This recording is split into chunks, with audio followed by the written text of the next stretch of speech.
கொஞ்சம் நான் பாஸ்ட் பேப்பரை வச்சு திருப்பி செய்வோம் பார்க்குறேன். 2019 செப்டம்பரில் வந்த வினா, செயற்திட்டத்தின் எல்லா கட்டங்களையும், அதாவது நடைமுறைப்படுத்தல் மற்றும் பெறுபவர்களை கண்காணித்தல் ஆகியவற்றை கவனத்தில் எடுத்து அந்த செயற்திட்டத்தை அல்லது முதலீடுகளை விரிவாக மதிப்பிடுவதுடன் ஒரு செயற்திட்ட மதிப்பாய்வு சம்பந்தப்படுகிறது. மேலும் அது தீர்மானத்தை மேற்கொள்ளும் செயல்முறைக்கு பயன்படுத்தப்படும் தகவல்களையும் வழங்குகிறது. தேறிய இற்றை பெறுமதி நெட் பிரசன்ட் வேல்யூ என்பிவி முதலீட்டு தீர்மானம் எடுக்கும் ஒரு கருத்து மிக்க முறை என பரவலாக அறிந்து கொள்ளப்படுகிறது. தேறிய இற்றை பெறுமதி என்பதன் கருத்து என்ன என்பதற்கும் என்பிவியை கணிப்பதற்கான சூத்திரத்தையும் தருக. உங்கள் எல்லாருக்குமே நான் படிப்பிச்சிட்டேன் என்பிவி என்றால் என்ன, என்பிவியை கல்குலேட் பண்றதுக்கான வாய்ப்பாடு என்ன என்று சொல்லி எல்லாருக்கும் தெரியும். இது யாரும் தெரிஞ்சாக்கள் என்னோட ஷேர் பண்ண முடியுமா? என்பிவி என்றால் என்ன, அதன் சூத்திரம் என்னன்னு சொல்லி.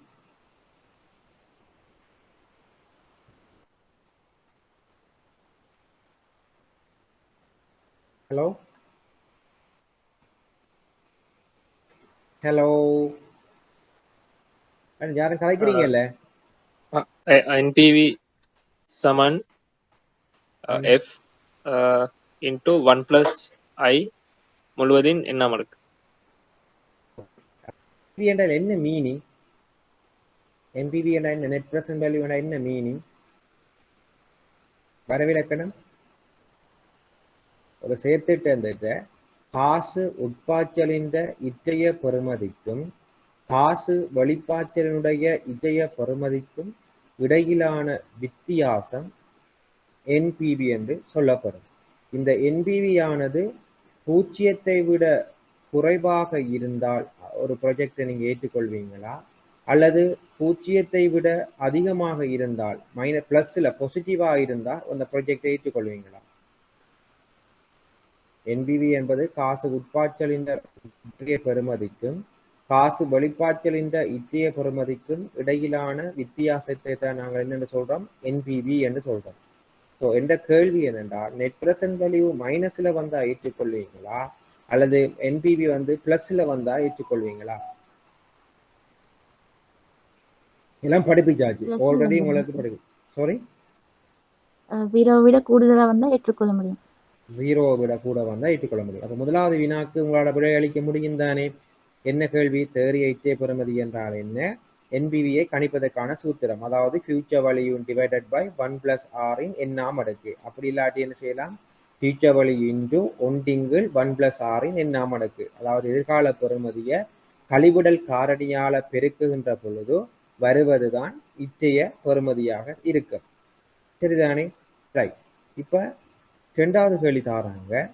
மேக்ஸ் பிரைவேட் லிமிடெட்டின் புதிய தொழில்நுட்பத்துடன் கூடிய ஒரு கப்பி கல்லுடைக்கும் சேர்த்து மெட்டல் கிரஷர் ஆரம்பித்து நடத்துவதற்கு விண்ணப்பித்துள்ளார். இந்த செயற்திட்டத்தின் ஆரம்ப முதலீடு 150 மில்லியன் ரூபாய் ஆகும்.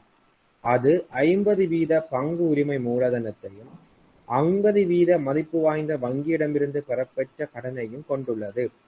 பங்குதாரர்களின் பங்குரிமை மூலதனத்தின் மீதான வருவாய் மீதம் ஆக குறைந்தது வருடாந்தம் 18% எதிர்பார்க்கிறார்கள். வங்கி 10 வருட காலத்திற்கு வருடத்திற்கு 12% நிலையான வீதத்தில் கடன் வழங்க இணங்கியுள்ளது. சரியா? என்ன கேட்கிறாங்கன்னா, மேக்ஸ் பிரைவேட் லிமிடெட் புதிய ஒரு ப்ராஜெக்ட் ஒன்று ஸ்டார்ட் பண்றாங்க, கப்பி கல் உடைக்கும் சேர்த்துட்டோம். இதை ஆரம்பித்து நடக்கிறதுக்கு அவங்களுக்கு 150 மில்லியன் ரூபாய் கோஸ்ட் ஆகும் என்று எக்ஸ்பெக்ட் பண்றாங்க. இப்ப இந்த 150 மில்லியன் ரூபாயில 50% ஷேர் கேபிட்டலா இருக்குது, மிச்சம் 50% பேங்க்ல இருந்து பெற்ற லோனா இருக்குது. இப்போ பங்குதாரர்கள் என்ன செய்யறாங்கன்னா, பங்குரிமை மூலதனத்தின் வருவாய் ஆக குறைந்தது 18% ரிட்டர்ன் ஆன் ஈக்விட்டி, அதாவது பங்குதாரர்கள் பங்குரிமை மூலதனத்தின் மீதான வருவாய் வீதம். அப்ப 150 மில்லியன்ல பங்குரிமை மூலதனம் எத்தனை %? 50%. வங்கியிடமிருந்து பெற்றதும் 50%. ஸோ 75 மில்லியன் பங்குரிமை மூலதனம், 75 மில்லியன் வங்கியிலிருந்து பெற்ற கடன் மூலதனம். அப்போ உரிமை மூலதனம் 75 மில்லியன், கடன் மூலதனம் 75 மில்லியன்.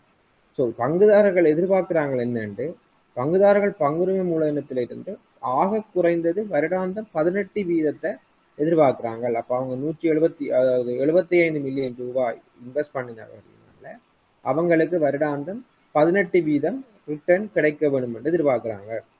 ஆனா வங்கி 10 வருடத்தில் 12% 75 மில்லியனை நிலையான வீதத்துல கடனாக வழங்குறதுக்கு இணங்கி இருக்கிறது.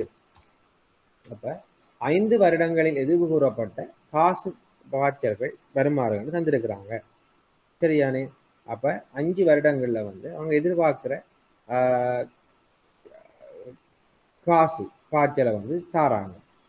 சரிதானே? முதலாவது 0 வருஷத்துல 150 மில்லியன் கேஷ் அவுட் ஆகுது. சரிதானே? செகண்ட் இயர்ல 60 மில்லியன் இவங்க எக்ஸ்பெக்ட் பண்றாங்க. அதாவது இன்கம்மா வரப்போகுது. 25 மில்லியன் அவுட் ஆகுது. சரிதானே? ஏன் அவங்க பேங்க்ல அந்த கேஷ் அவுட் ஆகுது மீன்ஸ் அவங்க இன்ட்ரெஸ்ட் எல்லாம் சேர்த்து கேஷ் அவுட் ஆகுது 25 மில்லியன். ஸோ அவங்க நெட் கேஷ் 35 மில்லியன். அதே மாதிரி செகண்ட் இயர்ல 75 million cash out 35 million, net cash 40 million. Third இயர்ல 90 மில்லியன் கேஷ் இன்ஃப்ளோ ஆகுது, 40 மில்லியன் அவுட்ஃப்ளோ ஆகுது, தேறிய காசு 50 மில்லியன். இதே ஃபோர்த் இயர்ல 110 மில்லியன், வெளியேறது 45 million, outflow net cash flow 65 million. 5வது வருஷம் 120 மில்லியன் கேஷ் உள்ளுக்க வருது, காசு வெளியால போது 50 மில்லியன், 70 மில்லியன் காசு நெட் காசு தேறிய காசு பாட்டுதாக இருக்கு. இது அவங்க தாராங்க. இந்த தரவுகள் உங்களுக்கு தாராங்க, எதிர்பார்க்குறாங்க. 5 வருஷத்துக்கு உங்களுக்கு எதிர்பார்க்குறாங்க. ஸோ நிறைவேற்றப்பட்ட சராசரி மூலதன செலவை கணிக்குக முதலாவது கேள்வி. அடுத்தது தேறிய இச்சை பெறுமதியை கணிக்குக. மற்றது முதலீட்டாளரின் கண்ணோட்டத்தில் முதலீட்டு தீர்மானம் பற்றி கருத்துரைக்குக. சரிதானே? முதலாவது விட கேள்வி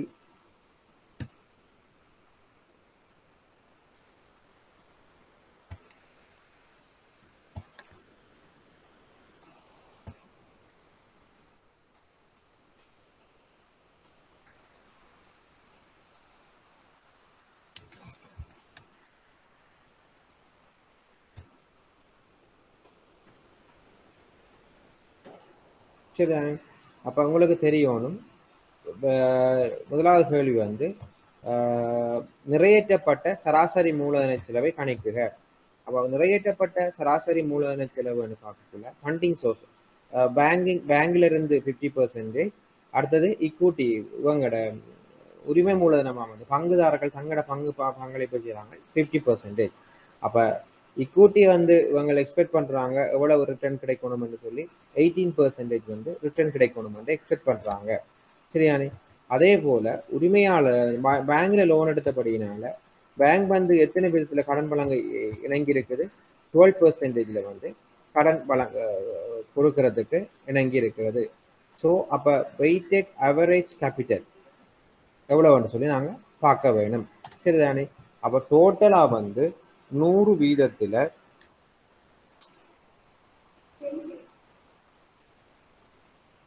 டோட்டலா 100 வீதத்துல 50 வீதம் தான் ஈக்விட்டி கேபிட்டல். ஸோ அப்ப 100ல 50 வீதம் தான் இக்விட்டி. ஆனா அவங்களோட எக்ஸ்பெக்டட் ரிட்டர்ன் 18%. அப்ப மொத்த மூலதனத்தை 18% எவ்வளவு பார்த்தோம்னு சொன்னா நிறையளிக்கப்பட்ட அவரேஜ் சராசரி மூலதனம் 9 வீதமாக காணப்பட போகுது. எப்படி பார்த்தனாங்க 50 வீதத்தின்கள் 100 வீதம் இன்று 18 வீதம் எல்லாம் வீதத்தில் இருக்கப்படுறதுனால இலகுவாக சுருக்கலாம். அப்ப 50 வீதத்தின்கள் மொத்தம் 100 வீதம் இன்று 18. ஸோ 9 வீதம் நிறையளிக்கப்பட்ட சராசரி வீதமா இருக்கு. அதே போல பேங்க் லோன் பார்த்தோம்னு சொல்லிட்டோம்னா 12 வீதம் நாங்கள் வட்டி கட்ட வேணும். 100 வீதத்துல நாங்கள் லோன் எடுக்கிறோம். அதாவது 100 வீதம்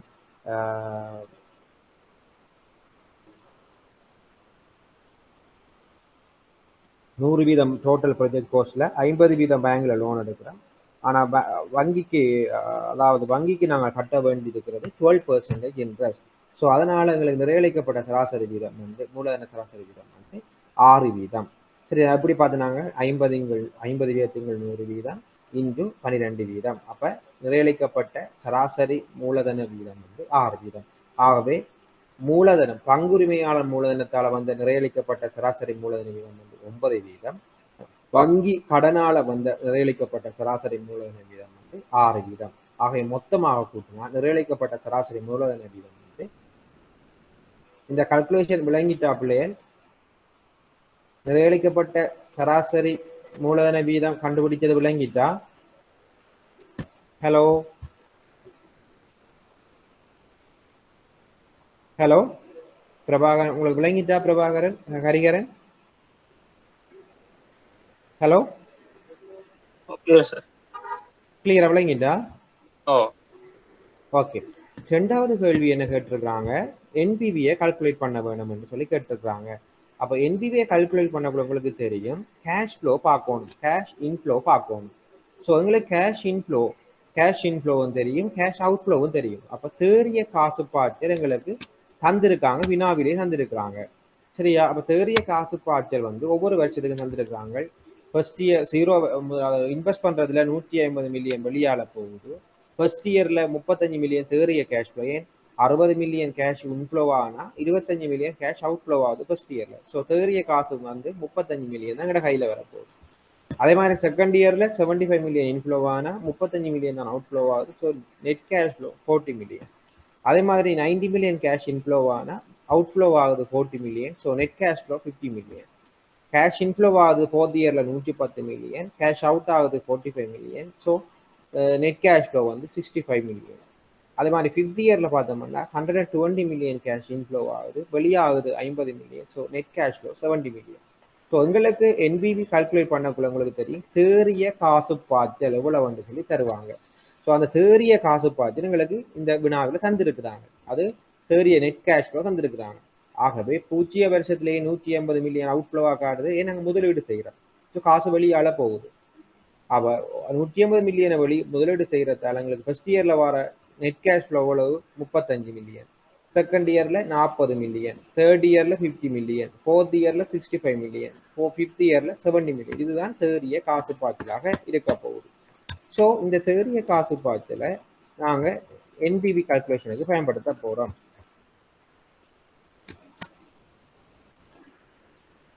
ஸோ ஃபர்ஸ்ட் கேஷ் ஃப்ளோ பார்த்தோம்னு சொல்லிட்டோம்னா first year 35 million, second year 40 million, அதாவது தேறிய காசு பாய்ச்சல். அதே மாதிரி தேர்ட் இயர்ல 50 மில்லியன், ஃபோர்த் இயர்ல 65, ஃபிஃப்த் இயர்ல 70 மில்லியன். அதாவது இந்த வினாவில் தந்திருந்த அவ்வளவு விடையும் அந்த தேறிய கேஷ் அவ்வளவு வந்து இதுல நான் பிரதிபலிக்கிறது. நெட் கேஷ் ஃப்ளோ அவ்வளவு தான். சரிதானே? இப்போ எங்களுக்கு தெரியணும் இந்த டிஸ்கவுண்டிங் ஃபேக்டர். டிஸ்கவுண்டிங் ஃபேக்டருக்கான வாய்ப்பாடு உங்களுக்கு தெரியும், ஒன்றிங்கில் 1+r எண்ணாம் அடுக்கு. சரியா? ஒன்றிங்கில் 1+r எண்ணாம் அடுக்கு தான் வந்து இந்த டிஸ்கவுண்டிங் ஃபேக்டர். சரிதானே? இவங்க தார வினாவில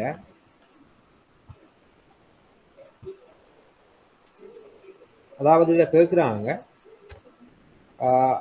பங்குதாரர்கள் பங்குரிமை மூலதனத்துல வந்து ஆக குறைந்த 18 வீதத்தையும் வங்கி 10 வருட காலத்துக்கு வந்து 12 வீதத்தின் இல்லாத வீதத்திலையும் வழங்கியுள்ளது. ஆகவே இங்க டிஸ்கவுண்டிங் பெர்சன்டேஜ், அதாவது கைவிடல் வீதம் எவ்வளவு எங்களுக்கு தரையில. சரி, அப்ப 2 வீதம் வந்து எங்களுக்கு தரப்பட்டிருக்கு. இப்ப இந்த சந்தர்ப்பத்துல நீங்க எந்த வீதத்தை வந்து கழிவிடல் வீதமாக எடுப்பீங்க? யாராவது தெரிஞ்சா?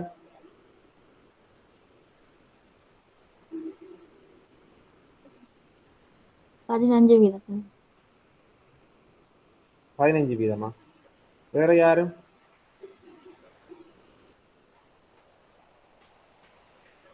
வேற யாரும்?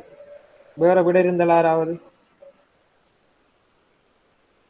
எஸ், 15 வீதம் தான் நாங்க கழிவிடல் வீதமாக எடுப்போம். ஏனென்றா இந்த டோட்டல் ப்ரொஜெக்ட் இதை உங்களுக்கு தெரியும், இந்த கழிவிடல் வீதம் அல்லது இந்த கழிவிடல் காரணி அல்லது முதலீட்டு கிரயம் என்று சொல்லப்படுறது, முதலீட்டு கிரயம் என்று சொல்லப்படுறது என்ன? நாங்க பணத்தை முதலீடு செய்யாம வச்சிருந்தால் அதுக்கு ஏற்படுற முதலீடு செய்யாமல், அதாவது குறித்த ப்ரொஜெக்ட்ல முதலீடு செய்கிறோம். ஸோ அந்த முதலீடு செய்யறதுக்காக நாங்கள் சில சில இன்வெஸ்ட்மெண்ட்டை நாங்கள் இழக்கிறோம். அது ஒன்று. அல்லது அந்த இழக்கிற பெர்சன்டேஜ், அல்லது இந்த முதலீடு செய்வதற்காக எங்களுக்கு ஏற்படுற கிரயங்கள், நாங்கள் முதலீடு செய்யறதால எங்களுக்கு ஏற்படுற கிரயங்கள். அப்போ வங்கியில் எடுக்கிற லோன் எடுக்கிற வட்டி வீதம், மற்றது கடன் பெற்றால் அதுல இருந்து கார வட்டி வீதம், போன்றவை எல்லாம் தான் நாங்கள் முதலீட்டு கிரயம் என்று சொல்லி சொல்றோம். அதாவது 2 வகையில நாங்கள் அடையாளங்கன்னா, நாங்கள் முதலீடு செய்யறதுக்காக வச்சிருந்த பணம் ஒரு ஒரு ஒன்றை இழந்து தான் இன்னொன்றுல முதலீடு செய்யறோம். ஸோ அந்த இழந்த முதலீடு நாங்கள் ஒரு எக்ஸன்ற ப்ராஜெக்ட் முதலீடு செஞ்சிருந்தோம்னா எங்களுக்கு 10% இன்கம் வரும். பட் ஸோ என்ற ப்ராஜெக்ட் நாங்கள் இன்வெஸ்ட் பண்றோம். ஸோ அதில் 15% இன்கம் வருதுன்னா எங்களுக்கு நாங்கள் இழக்கிற அந்த 10% தான் எங்களோட முதலீட்டு கிரயமாக இருக்க போகுது. அது ஒரு சினாரியோ. அல்லது நாங்கள் முதலீடு செய்யறதுக்காக ஃபண்டை ரைஸ் பண்ணக்குள்ள வங்கியில இருந்து பெற்ற கடனுக்கான வட்டி வீதம் போன்றவை அல்லது வங்கியில பெற செலவுகள் எல்லாம் சேர்ந்தது எதுங்கிற முதலீட்டின் கிரயம். அல்லது நாங்க பங்குரிமையாளர் மூலதனத்துக்கு அவங்க நாங்க கொடுக்குற அவங்க தந்த மூலதனத்துக்காக அவங்களுக்கு செலவழிக்க இருக்கிற காசு, அதாவது அவங்க போட்டிருக்காங்க காசு, அவங்களுக்கு நாங்க ரிட்டர்ன் கொடுப்போம். ஸோ அவங்க எதிர்பார்க்கிற அந்த ரிட்டர்ன் பெர்சன்டேஜ் முதலீட்டின் கிரயம். ஸோ இங்க பார்த்தோம்னா இக்விட்டிக்கு 18% இருந்தது, பேங்க் லோனுக்கு 12% இன்ட்ரெஸ்ட் ரேட். ஆனா இக்விட்டிக்கு 18%, இன்வெஸ்டர்ஸ் அவங்க எக்ஸ்பெக்ட் பண்றாங்க 18% தங்களுக்கு கிடைக்கணும் என்று. பேங்க் லோன் 12% எடுக்கலாம்னு எக்ஸ்பெக்ட் பண்ணாங்க. ஆல்டுகெதர் நிறையளிக்கப்பட்ட சராசரி மூலதன வீதம் எது பார்த்தீங்கன்னா 15%. அது எவ்வாறு கால்குலேட் பண்ணி சொல்லி பார்த்துட்டோம். ஸோ அந்த 15% தான் எங்களோட முதலீட்டு கிரயம். ஸோ டிஸ்கவுண்டிங் பட் கழிவிட வீதம் எங்களுக்கு 15%. ஸோ அதனால காரணியை கண்டுபிடிக்க வேண்டும். எப்படி கழிவிட காரணியை கண்டுபிடிக்கலாம்? கழிவிட காரணிக்கான வாய்ப்பாடு என்ன? 1/1+r எண்ணாம் அடுக்கு.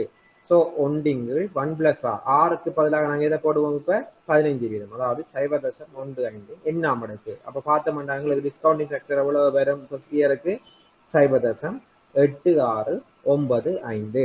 அதே போல செகண்ட் இயருக்கு பார்த்தோம்னு சொன்னா பிள்ளைகள், செகண்ட் இயருக்கு இப்படி வரும் வாய்ப்பாடு. யாராவது சொல்லுங்க, செகண்ட் இயருக்கு இப்படி இந்த டிஸ்கவுண்டிங் ஃபேக்டருக்கான வாய்ப்பாடு வரும்?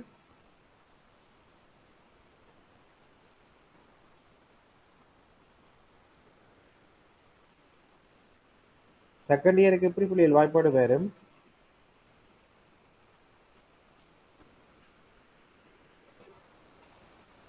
ஹலோ, செகண்ட் இயருக்கு எப்படி வாய்ப்பாடு வரும்? கழிவுகள் வீதம் கால்குலேட் பண்றதுக்கு, கழிவுட காரணி கால்குலேட் பண்றதுக்கான வாய்ப்பாடு எப்படி வரும் செகண்ட் இயருக்கு? 1/1+15 2ஆம் அடுக்கு. 2ஆம் அடுக்கு. லைக் வைஸ் தேர்ட் இயருக்கு 3ஆம் அடுக்கு, ஃபோர்த் இயருக்கு 4ஆம் அடுக்கு, ஃபிஃப்த் இயருக்கு 5ஆம் அடுக்கு என்று சொல்லி அந்த டிஸ்கவுண்டிங் ஃபேக்டரை கால்குலேட் பண்ணுவீங்க. ஸோ டிஸ்கவுண்டட் கேஷ் ஃப்ளோன்றது இத்தைய பெறுமதியை நாங்கள் கண்டுபிடிக்கணும். ஸோ ஏன் நாங்கள் 0 வருஷத்துக்கு கொண்டு போடுறோம்? எந்த ஒரு எண்ணின்றதும் 0 வருடம், 0வது அடுக்கு, எந்த ஒரு காணத்தின்றதும் 0ஆம் அடுக்கு 1 தான். ஸோ அதனால 0 இயருக்கு 1 போடுறோம். ஸோ இப்போ நாங்கள் என்ன செய்யறோம்? நெட் கேஷ் ஃப்ளோவை டிஸ்கவுண்டிங் ஃபேக்டரால பெருக்கிறோம். அதாவது நாங்கள் ஃபியூச்சர் கேஷ் ஃப்ளோவை எஃப்இயை கேஷ் ஃப்ளோவால, அதாவது டிஸ்கவுண்டிங் ஃபேக்டரால, கழிவிடல் காரணியால பெருக்கும் பொழுது ப்ரெசென்ட் வேல்யூ கிடைக்கும். ஸோ அப்போ present value means discounted cash flow. So discounted cash flow அது discounted cash flow equal to present வேல்யூவா இருக்கு. ஸோ 150 ரூபாட ஒரு 150 மில்லியன் இன்றைய ப்ரெசென்ட் வேல்யூ 150 மில்லியன் தான். நாங்கள் இப்போதான் இன்வெஸ்ட் பண்ண போறோம். ஸோ நாங்கள் ஃபர்ஸ்ட் இயரை எதிர்பார்க்குறோம் 35 மில்லியன். அதுல இன்றைய பெறுமதி எவ்வளவு?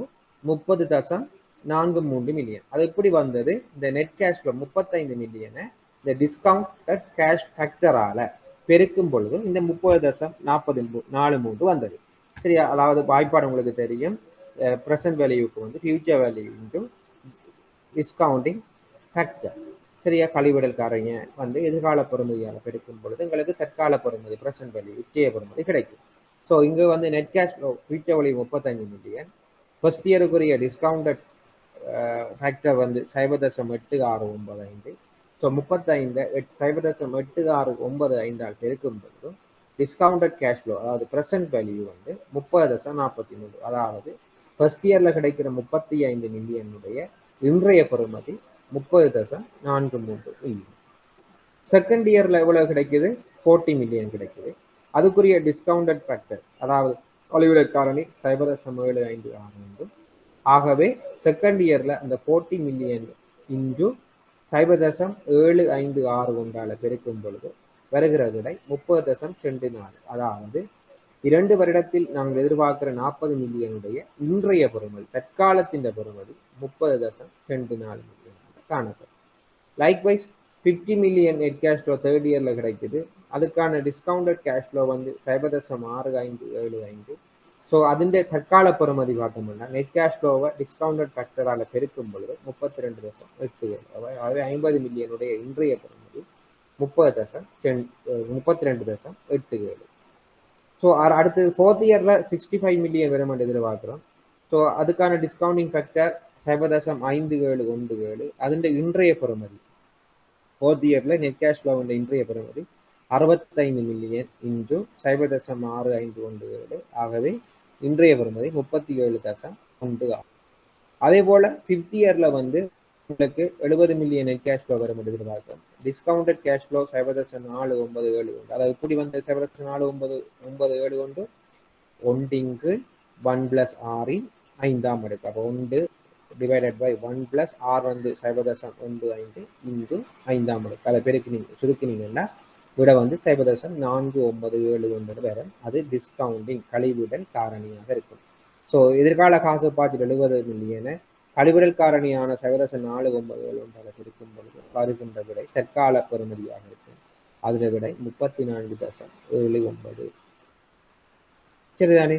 ஸோ அப்போ நாங்கள் ஃபியூச்சர் கேஷ் ஃப்ளோனுடைய இன்றைய பெறுமதி எவ்வளவுன்னு சொல்லி கண்டுபிடிக்கணும். ஃபர்ஸ்ட் இயரில் 35 மில்லியனுடைய இன்றைய பெறுமதி 30.43. செகண்ட் இயரில் 40 மில்லியனுடைய இன்றைய பெறுமதி 30.24. தேர்ட் இயரில் 50 மில்லியனுடைய இன்றைய பெறுமதி வந்து 32.87.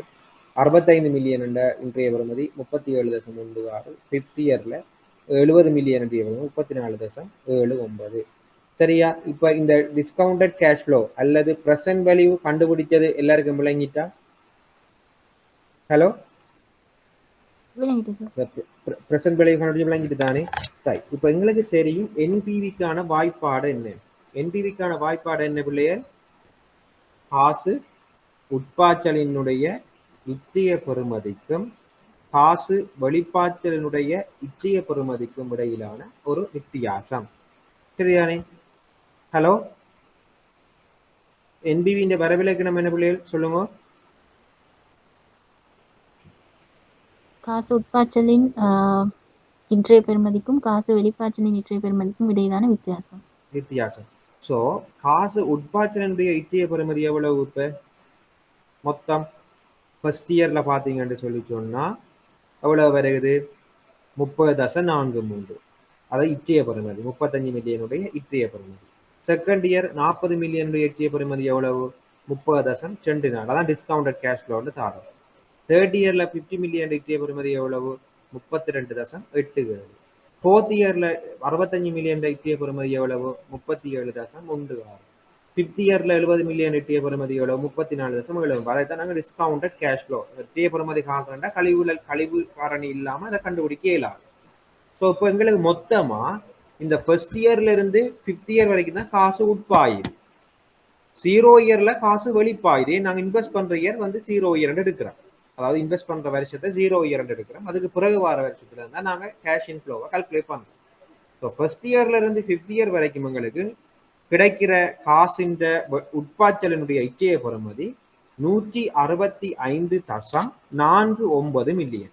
விளங்கிட்டா? இப்படி வந்தது இந்த 30.43 million plus 30.24 million plus 32.87 million plus 37.16 million plus 34.79 million. இவ்வளவு நான் இந்த 5 வருடத்தையும் கூட்டினால் எங்களுக்கு வருகிற விடை வந்து 165.49. அதாவது காசு உட்பாய்ச்சலினுடைய இச்சைய பெறுமதி எவ்வளவு? 165.49. என்னுடைய கேள்வி, இந்த வினாவில் காசு வெளிப்பாய்ச்சலினுடைய இச்சைய பெறுமதி எவ்வளவு? காசு வெளிப்பாய்ச்சலின் இச்சைய பெறுமதி எவ்வளவு? 150 மில்லியன். ஸோ காசு உட்பாய்ச்சலின் இச்சைய பெறுமதி 165.49. 165.49 இருந்து காசு வெளிப்பாய்ச்சலினுடைய இச்சைய பெறுமதி எவ்வளவு பிள்ளைகள்? 150 மில்லியனை கழித்தால் வருகின்ற விடை பிளஸ்ல வரும். ஏன்? காசு உட்பாய்ச்சலின் இச்சைய பெறுமதி காசு வெளிப்பாய்ச்சலினுடைய இச்சைய பெறுமதியை விட அதிகமாக இருக்கிறபடியினால பிளஸ்ல வரும். அப்ப என்ன விட வரும்? பிளஸ் 15.49. அதாவது மொத்தம் 165.49 மில்லியன்ல இருந்து 150 மில்லியனை கழித்தால் வருகின்ற 15.49 தான் நெட் தேறிய இச்சைய பெறுமதி. Net present value 15.49 million. ஆகவே இந்த ப்ரொஜெக்ட் வந்து பாசிட்டிவ்ல வர வழியினால இந்த ப்ரொஜெக்ட் அக்செப்ட் பண்ணலாமா, அக்செப்ட் பண்ண முடியாதா? இந்த ப்ரொஜெக்ட் அக்செப்ட் பண்ணலாம். இந்த கால்குலேஷன் கிளியரா விளங்கிட்டா உங்களுக்கு ஹரிதரன்? ஹலோ, கிளியரா? என்ன எங்களுக்கு வந்து ஃபர்ஸ்ட் क्वेश्चन என்ன? முதலாவது கேள்வி என்பிவிட வரவிலக்கணம் தெரியும், என்பிவிட சூத்திரம் கால்குலேட் பண்ற சூத்திரமும் தெரியும். அடுத்த கேள்வி நிறைவேற்றப்பட்ட சராசரி மூலதன செலவை கால்குலேட் பண்றதும் தெரியும், தேறிய இட்டிய பெறுமதியை கணிக்கிறதும் தெரியும். அடுத்தது முதலீட்டாளரின் கண்ணோட்டத்தில் முதலீட்டு தீர்மானம் பற்றி கருத்துரைக்குக. சரியா? அப்ப முதலீட்டாளரின் கண்ணோட்டத்தில் நீங்க ஒரு முதலீட்டாளனாக இருந்தீங்கன்னு சொல்லி சொன்னா இந்த அதாவது இந்த ப்ராஜெக்ட்ல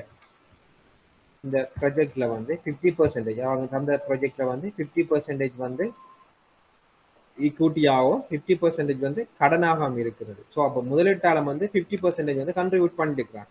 ஏன்னா ஓனர்ஷிப் ஈக்விட்டி வந்து 50% இருக்கு. அந்த கண்ணோட்டத்துல முதலீட்டு தீர்மானம் பற்றி அக்செப்ட் பண்ணலாமா இல்லையா என்று சொல்லி முதலாவது என்ன எழுதணும், நீங்க நெட் பிரசன்ட் வேல்யூ வந்து பாசிட்டிவாக இருக்கிறது. இந்த ப்ராஜெக்ட்ல வந்து இன்வெஸ்டர்ஸ் வந்து என்ன செய்யலாம், இன்வெஸ்ட் பண்ணலாம். அவன் net present value is positive, so that the investors could invest in the. சரி, அவங்க இங்கிலீஷ் மீடியம் ஆன்சர் படினால நான் போட்டு விட, நீங்க தமிழ் மீடியத்தில் எழுதுறேன்டா. என்பிவி வந்து நேர்கணிய பெறுமதியினை கொண்டிருப்பதனால இந்த ப்ராஜெக்ட்ல வந்து முதலீட்டை மேற்கொள்ள முடியும். சரிதானே? அதே போல investors has invested 50% to the project, so the risk to the investor is comparatively low. ஏன்?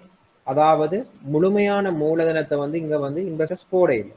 குறித்த ப்ராஜெக்ட் கோஸ்ட்ல 50%, 150 மில்லியனில் 75 மில்லியன் 50% முதலீட்டை தான் வந்து உரிமையாளர்கள் மூலதனமாயிட்டு இருக்கிறதால அவர்களுடைய இடர் வந்து ரிஸ்க் வந்து என்ன செய்யும், குறையும். Anyhow, investors could have asked for a high amount of loan from bank. At least 75% loan, so that the weighted average cost of capital could have been reduced. சரியா? அதாவது நாங்க லோன் பெர்சன்டேஜை கூட்டக்குள்ள லோன் எடுக்கிற பெர்சன்டேஜை கூட்டினா வந்து weighted average cost of capital வந்து என்ன செய்யும், இன்வெஸ்டர்ஸ் உடைய வெயிட்டட் அவரேஜ் கேபிட்டல் வந்து குறைவடையும். So, therefore, the opportunity cost of investor could have been maximized. சரியா? சந்தர்ப்ப செலவு வந்து இவர்களுக்கு சந்தர்ப்ப செலவு அதிகரிக்கக்கூடிய வாய்ப்பு காணப்படுது. சந்தர்ப்ப செலவு என்ன? ஒன்றை பெறுவதற்காக ஒன்றை இழப்பதற்கான செலவு நாங்கள் சந்தர்ப்ப செலவுன்னு சொல்றோம். ஒன்றை இழப்பதற்காக நாங்கள் ஒன்றை விட்டுக் கொடுக்கிறோம். சரியா? ஒன்றை பெறுவதற்காக நாங்கள் ஒன்றை விட்டுக் கொடுக்கிறது தான் வந்து சந்தர்ப்ப செலவு. ஸோ நாங்கள் பேங்க்ல லோன் எடுத்தமாக இருந்தால் எங்களோட average cost weighted average capital வந்து குறைவடையும். ஸோ இதனால வந்து அவங்க வந்து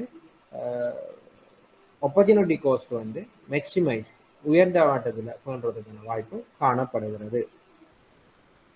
அதே மாதிரி investors could have negotiated for a deduction for interest to maximize the return on investment. சரியா? So investors could have negotiated for a deduction of interest, அதாவது வட்டி வீதத்தை பேங்க்ல லோன் எடுத்த வட்டி வீதத்தை வந்து குறைக்க சொல்லி கேட்பதன் மூலம் அவர்களுக்கு கிடைக்கிற மூலதன திரும்பல் அல்லது முதலீட்டு திரும்பல் வந்து அதிகரிப்பதற்கான வாய்ப்பு இருக்கே. முதலீட்டு திரும்பல் வந்து மொத்த தேறிய லாபத்தை வந்து அவங்க ஈடுபடுத்தின மூலதனத்தால பிரிக்க வாரது. ஸோ இங்க வந்து தேறிய லாபம் வந்து அதிகரிக்க வேணுமாக இருந்தால் நிதி செலவை வந்து குறைக்கிறதுக்கான வாய்ப்பு இருக்கு. என்னென்று இன்ட்ரெஸ்ட் விகிதத்தை குறைச்சா அவங்களோட தேறிய லாபம் கூடும். அப்படி தேறிய லாபம் கூடுமாக இருந்தால் அவங்க ரிட்டர்ன் ஆன் ஈக்விட்டி வந்து அதிகரிக்கும். ஸோ இதுதான் ஒரு இன்வெஸ்டர் பெர்ஸ்பெக்டிவ், அதாவது இன்வெஸ்டர் கண்ணோட்டத்துல இந்த சொல்லப்பட்ட ப்ராஜெக்டை பற்றிய ஒரு விரிவாக்கம். அப்ப என்ன விரிவாக்கம்? கண்ணோட்டம் இயக்குனர் முதலீட்டாளர் கண்ணோட்டம். இது பிரசன்ட் வேல்யூ வந்து நெட் பிரசன்ட் வேல்யூ பிளஸ்ல வந்து அப்படின்னால பயப்பட தேவையில்லை, நீங்க இன்வெஸ்ட் பண்ணுங்க. ஸோ இன்வெஸ்ட் பண்ணலாம் என்ற ஒரு முடிவுக்கு வரலாம். அடுத்தது இன்வெஸ்டர் வந்து 50 பேர் தான் இதுல முதலீடு செய்திருக்கிறதால மிச்சம் 50 வீதம் வங்கியில கடன் போடுறதாலையும் வந்து இதனுடைய இல்ல இதனுடைய இதனுடைய ரிஸ்க் வந்து இடர் வந்து குறைக்கப்படுகிறது. அதே போல வங்கியில இருந்து லோனை எடுத்தால் வங்கியில இருந்து வந்து 50% வந்து விட 75% லோனை எடுத்தா வந்து அவரேஜ் வெயிட்டட் கேபிட்டல் வந்து இக்யூட்டிக்கு வந்து அதாவது ஓனர்ஷிப் இக்யூட்டிக்கு வந்து குறைவடையும். அதே போல ஆப்பர்ச்சுனிட்டி காஸ்ட் ஒன்று மேக்சிமைஸ் பண்ணப்படுது. ஆப்பர்ச்சுனிட்டி காஸ்ட் ஒன்று இருக்குது. எப்படி இந்த லோனை வந்து அவர்கள் 75% எடுத்தார்களா இருந்தால் ஆப்பர்ச்சுனிட்டி காஸ்ட் வந்து உயர்வாக இருக்கும். அதே போல investor could have negotiated for deduction, அதாவது இன்வெஸ்டர்ஸ் வந்து குறைக்க சொல்லி கேட்டா கேட்பதன் மூலமாக அவர்களுடைய ரிட்டர்ன் ஆன் ஈக்விட்டி ROE வந்து உயர்வடைவதற்கான வாய்ப்பு காணப்படுகிறது. சரி, அப்படி விளங்கிட்டு அவங்களுக்கு ஒரு இன்வெஸ்டர்ஸோட பெர்ஸ்பெக்டிவ்ல இப்படி இந்த முதலீட்டு தீர்மானம் அமைதுன்னு சொல்லி. ஹலோ, விளங்கிட்டா? ஹலோ ஹலோ ஹலோ, விளங்கிட்டா? ஓ கிளியர் சார், விளங்கிட்டாது. இன்வெஸ்டர் அப்ப 19ஆம் ஆண்டு செப்டம்பர் மாதம் வந்த வினா உங்களுக்கு கிளியர் ஆயிட்டு. ஓகேயா? என்பிவில வந்தது 20 மார்க்ஸ் கொஸ்டின். இதே மாதிரி 2 கொஸ்டின் செய்தீங்கன்னா மினிமம் 45 மார்க்ஸ் 45 அப் பண்ணினீங்கன்னு சொன்னா சிம்பிளா பாஸ் பண்ணிட்டு போகலாம். பட் மேக்ஸிமம் 75 மார்க்ஸுக்கு மேல எடுக்கிறதுக்கு ட்ரை பண்ணுங்க. ஏன்னா மேக்ஸிமம் உங்களுக்கு எல்லாம் படிப்பிச்சாச்சு, எல்லாம் உங்களுக்கு தேவையான எக்ஸாம் பேப்பர்ல வர கேள்வி எல்லாம் படிப்பிச்சாச்சு. மேக்ஸிமம் ட்ரை பண்ணீங்கன்னா 75 மார்க்ஸுக்கு மேல கட்டாயம் ஸ்கோர் பண்ண முடியும். சரியா? ரைட். செகண்ட் கொஸ்டின் இது வந்து 2018 மார்ச்ல வந்த ஒரு கேள்வி. சரியா? சமன். ஹலோ, விலங்குதான்? நீங்க எல்லாரும் செய்றீங்களா பிள்ளைகள்? செய்து பாக்குறீங்களா இப்ப? ஹலோ ஹலோ ஒரு ட்ரை பண்ணி பாருங்க சார். இது நான் முதல் சொன்ன கேள்வி செஞ்சு பார்த்துட்டீங்களா? சார் செஞ்சு காட்டுங்க. ஓ ரைட். இப்போ 2வது கொஸ்டினுக்கு போகவா? ஓப்போ. அந்த ஃபர்ஸ்ட் क्वेश्चनல சார் ஓகே 50% தானே எடுத்தாங்க. அப்ப அந்த 150 மில்லியனை 75 மில்லியன் எடுக்கிறாரா சார்? இதுல அந்த 50% எடுத்தது. அதாவது வெயிட்டட் அவரேஜ் கேபிட்டல் பார்க்கக்குள்ள பெர்சன்டேஜ்லாம் சொல்லணும் பிள்ளைகள். நான் அந்த 75க்கு பார்த்துட்டேன். அப்படி பார்த்தாலும் சேம் ஆன்சர் தான். ஆன்சர்ல பிழைக்காது. ஆனா ஈஸிக்காக வேண்டி பெர்சன்டேஜ்ல சொல்றதுக்காக நாங்கள் பெர்சன்டேஜ்ல பார்க்கறது. நீங்க அப்படி பார்த்தாலும் சேம் ஆன்சர். இப்போ நீங்க 150 மில்லியன் மேல வந்து 75 மில்லியன் டிவைடட் பை 150 மில்லியன் 18% போட்டாலும் உங்களுக்கு 9% வேற போகுது. ஓ சார், அப்படியும் பார்க்கலாம், 50% அப்படியும் ஈஸியாகவும் பார்க்கலாம். அது எந்த வே உங்களுக்கு ஈஸியோ அதை பார்த்துக்கணும், அது பிரச்சனை இல்லை. Okay sir. கிளியரா? Okay sir. ஓகே. இப்போ செகண்ட் 2018 மார்ச்ல வந்த கொஸ்டின் என்னன்னா, சாம்சங் அண்ட் கம்பெனி காலணிகளை உற்பத்தி செய்யும் ஒரு சிறிய மற்றும் நடுத்தர தொழில் முயற்சியாகும். அது தனது உற்பத்தியை விரிவாக்குவதற்கு மேலதிக இயந்திரத்தை கொள்வனவு செய்ய திட்டமிடுகிறது. இயந்திரத்தை கொள்வனவு செய்வது தொடர்பாக கம்பெனியின் கணக்காளரினால் 4 திட்டங்கள் சமர்ப்பிக்கப்பட்டுள்ளன. ஒவ்வொரு திட்டத்திலும் இயந்திரம் முழுமையாக உபயோகிக்கப்படும். ஆயினும் ஒரு திட்டத்தை ஏற்கப்பட முடியும். நான் உங்களுக்கு இந்த முதலீட்டு தீர்மானம் பாடம் படிப்பிக்கக்குள்ள இந்த முதலீட்டு தீர்மானம் சம்பந்தமா எப்படி நாங்க தீர்மானங்களை மேற்கொள்றது, ஒரு ப்ராஜெக்ட் மட்டும் இருந்தா எப்படி தீர்மானம் எடுக்கிறது, ஒன்றுக்கும் மேற்பட்ட பல ப்ராஜெக்ட் இருந்தா எப்படி தீர்மானம் எடுக்கிறது என்று நாங்க பார்த்திருக்கிறோம். அதே மாதிரி ஒன்றில் ஒன்று சாராத செயற்திட்டங்கள் இருந்தா எப்படி தீர்மானம் எடுக்கிறேன்னு சொல்லி நான் பார்த்துருக்கேன். நீங்க பழைய உங்களுக்கு அந்த டியூட்டோரியல் எடுத்து வாசிச்சீங்கன்னா உங்களுக்கு விளங்கும். ஸோ இங்க வந்து 4 ப்ராஜெக்ட், அதாவது ஒன்றுக்கு மேற்பட்ட 4 ப்ராஜெக்ட் இருக்கு. சரியா? சாம்சங் அண்ட் கம்பெனி காலணிகளை உற்பத்தி செய்யும் ஒரு சிறிய நிறுவனம், சிறிய SME நிறுவனம் தனது உற்பத்தியை விரிவாக்குறது, மேலதிக இயந்திர கொள்வனவை செய்ய திட்டமிடுகிறது. ஒரு மேலதிகமா ஒரு இயந்திரத்தை வந்து கொள்வனவு செய்ய திட்டமிடுறாங்க. இயந்திரத்தை கொள்வனவு செய்ய தொடர்பாக கம்பெனியின் கணக்காடினால் 4 திட்டங்கள், 4 இந்த இயந்திரத்தை கொள்வனவு செய்ய சம்பந்தமா 4 ப்ரொபோசல்ஸ் வந்து கம்பெனியில அக்கௌண்ட்னால சப்மிட் பண்ணப்படுது. ஸோ இந்த இயந்திரம் ஒவ்வொரு திட்டத்திலையும் வந்து முழுமையாக பயன்படுத்தப்படுது. அப்போ காலணிகள் உற்பத்தி செய்யறது 4 ப்ராஜெக்ட் வந்து ஸ்டார்ட் பண்ண போறாங்க. இந்த 4 ப்ராஜெக்டை ஏதாவது ஒரு ப்ராஜெக்ட்ல தான் வந்து இந்த இயந்திரத்தை வந்து ஈடுபடுத்த முடியும். சரிதானே? அப்போ கொஷன் கிளியரா விளங்கிட்டு ஒரு மெஷினரி ஒன்றை பர்ச்சேஸ் பண்ண போறாங்க. இந்த மெஷினரியை பர்ச்சேஸ் பண்ணி ஒரு ப்ராஜெக்ட்ல ஈடுபடுத்த போறாங்க. பட் இவங்களோட ஹைவஸா 4 ப்ராஜெக்ட் இருக்கு. சரி, இப்போ காலனி உற்பத்தி செய்யும் ஒரு சிறிய நிறுவனம், நான் எக்ஸாம்பிளுக்கு உங்களை சொல்றேன்.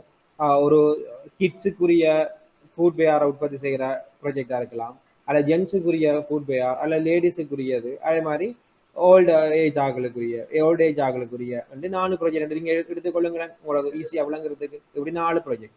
ஸோ கிட்ஸில் இந்த இயந்திரத்தை போட்டால் ஆகுமா, ஜென்ஸுக்குரிய ஃபுட் வேர் உற்பத்தி செய்யறதுல போட்டால் ஆகுமா, அல்லது லேடிஸுக்குரிய ஃபுட் வேரில் இன்வெஸ்ட் பண்ணலாமா, அல்லது ஓல்டு ஏஜ் உள்ளாக்களுக்கு அந்த ஃபுட் வேரில் இன்வெஸ்ட் பண்ணலாமா, இந்த 4 ப்ராஜெக்ட்.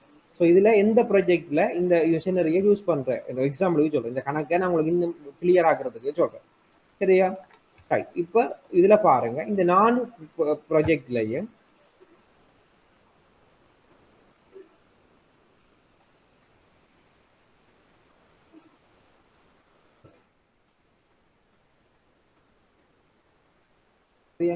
ஸோ 4 ப்ராஜெக்ட் வந்து இந்த வினால தந்திருந்தாலும், ஆனால் இந்த 3 ப்ராஜெக்டுடைய கேஷ் இன்ஃப்ளோ தந்திருக்காங்களா?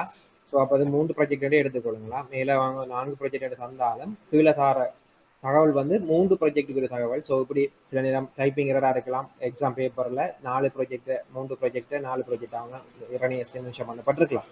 ஸோ 3 ப்ராஜெக்ட் இருக்கு. அப்போ திட்டம் 1, திட்டம் 2, திட்டம் 3. சரியா பிள்ளைகள்? எனக்கு நீங்க சொல்லுங்க, திட்டம் 1, சேர்த்திட்டம் 1, சேர்த்திட்டம் 2, சேர்த்திட்டம் 3ல இனிஷியலா இன்வெஸ்ட் பண்ற அமௌண்ட் எவ்வளவு? நான் உங்களுக்கு விளங்கப்படுத்திட்டேன் இன்வெஸ்ட் பண்ற அமௌண்ட் எவ்வளவு எப்படி கண்டுபிடிக்கிறேன். இப்ப நீங்க எனக்கு சொல்லுங்க, இந்த 3 திட்டத்திலையும் ஒவ்வொரு திட்டத்திலையும் இன்வெஸ்ட் பண்ற அமௌண்ட் எவ்வளவா இருக்குதுன்னு சொல்ல முடியுமா? ஹலோ ஹலோ முதல்ல 120, ஓகே, 2ல 80, 3ல 160. 3 அவங்க இதுதான் அவங்களோட இனிஷியல் இன்வெஸ்ட்மெண்ட். இதை இன்வெஸ்ட் பண்றதுக்கு அவங்க ரெடி ஆகுறாங்க. 120 மில்லியன் ப்ராஜெக்ட் 1, ப்ராஜெக்ட் 2க்கு 80 மில்லியன், இதுக்கு 160,000, சாரி மேலே 1,000 120,000 ஒன்றுல 80,000 ஒன்றுல, மற்றது 160,000 ஒன்று. ஸோ ஃபர்ஸ்ட் இயர் எக்ஸ்பெக்ட் பண்றாங்க இன்ஃப்ளோ 80,000, செகண்ட் இயர்ல 70,000, தேர்ட் இயர்ல 50,000, ஃபோர்த் இயர்ல 20,000, ஃபிஃப்த் இயர்ல நெகட்டிவ்ல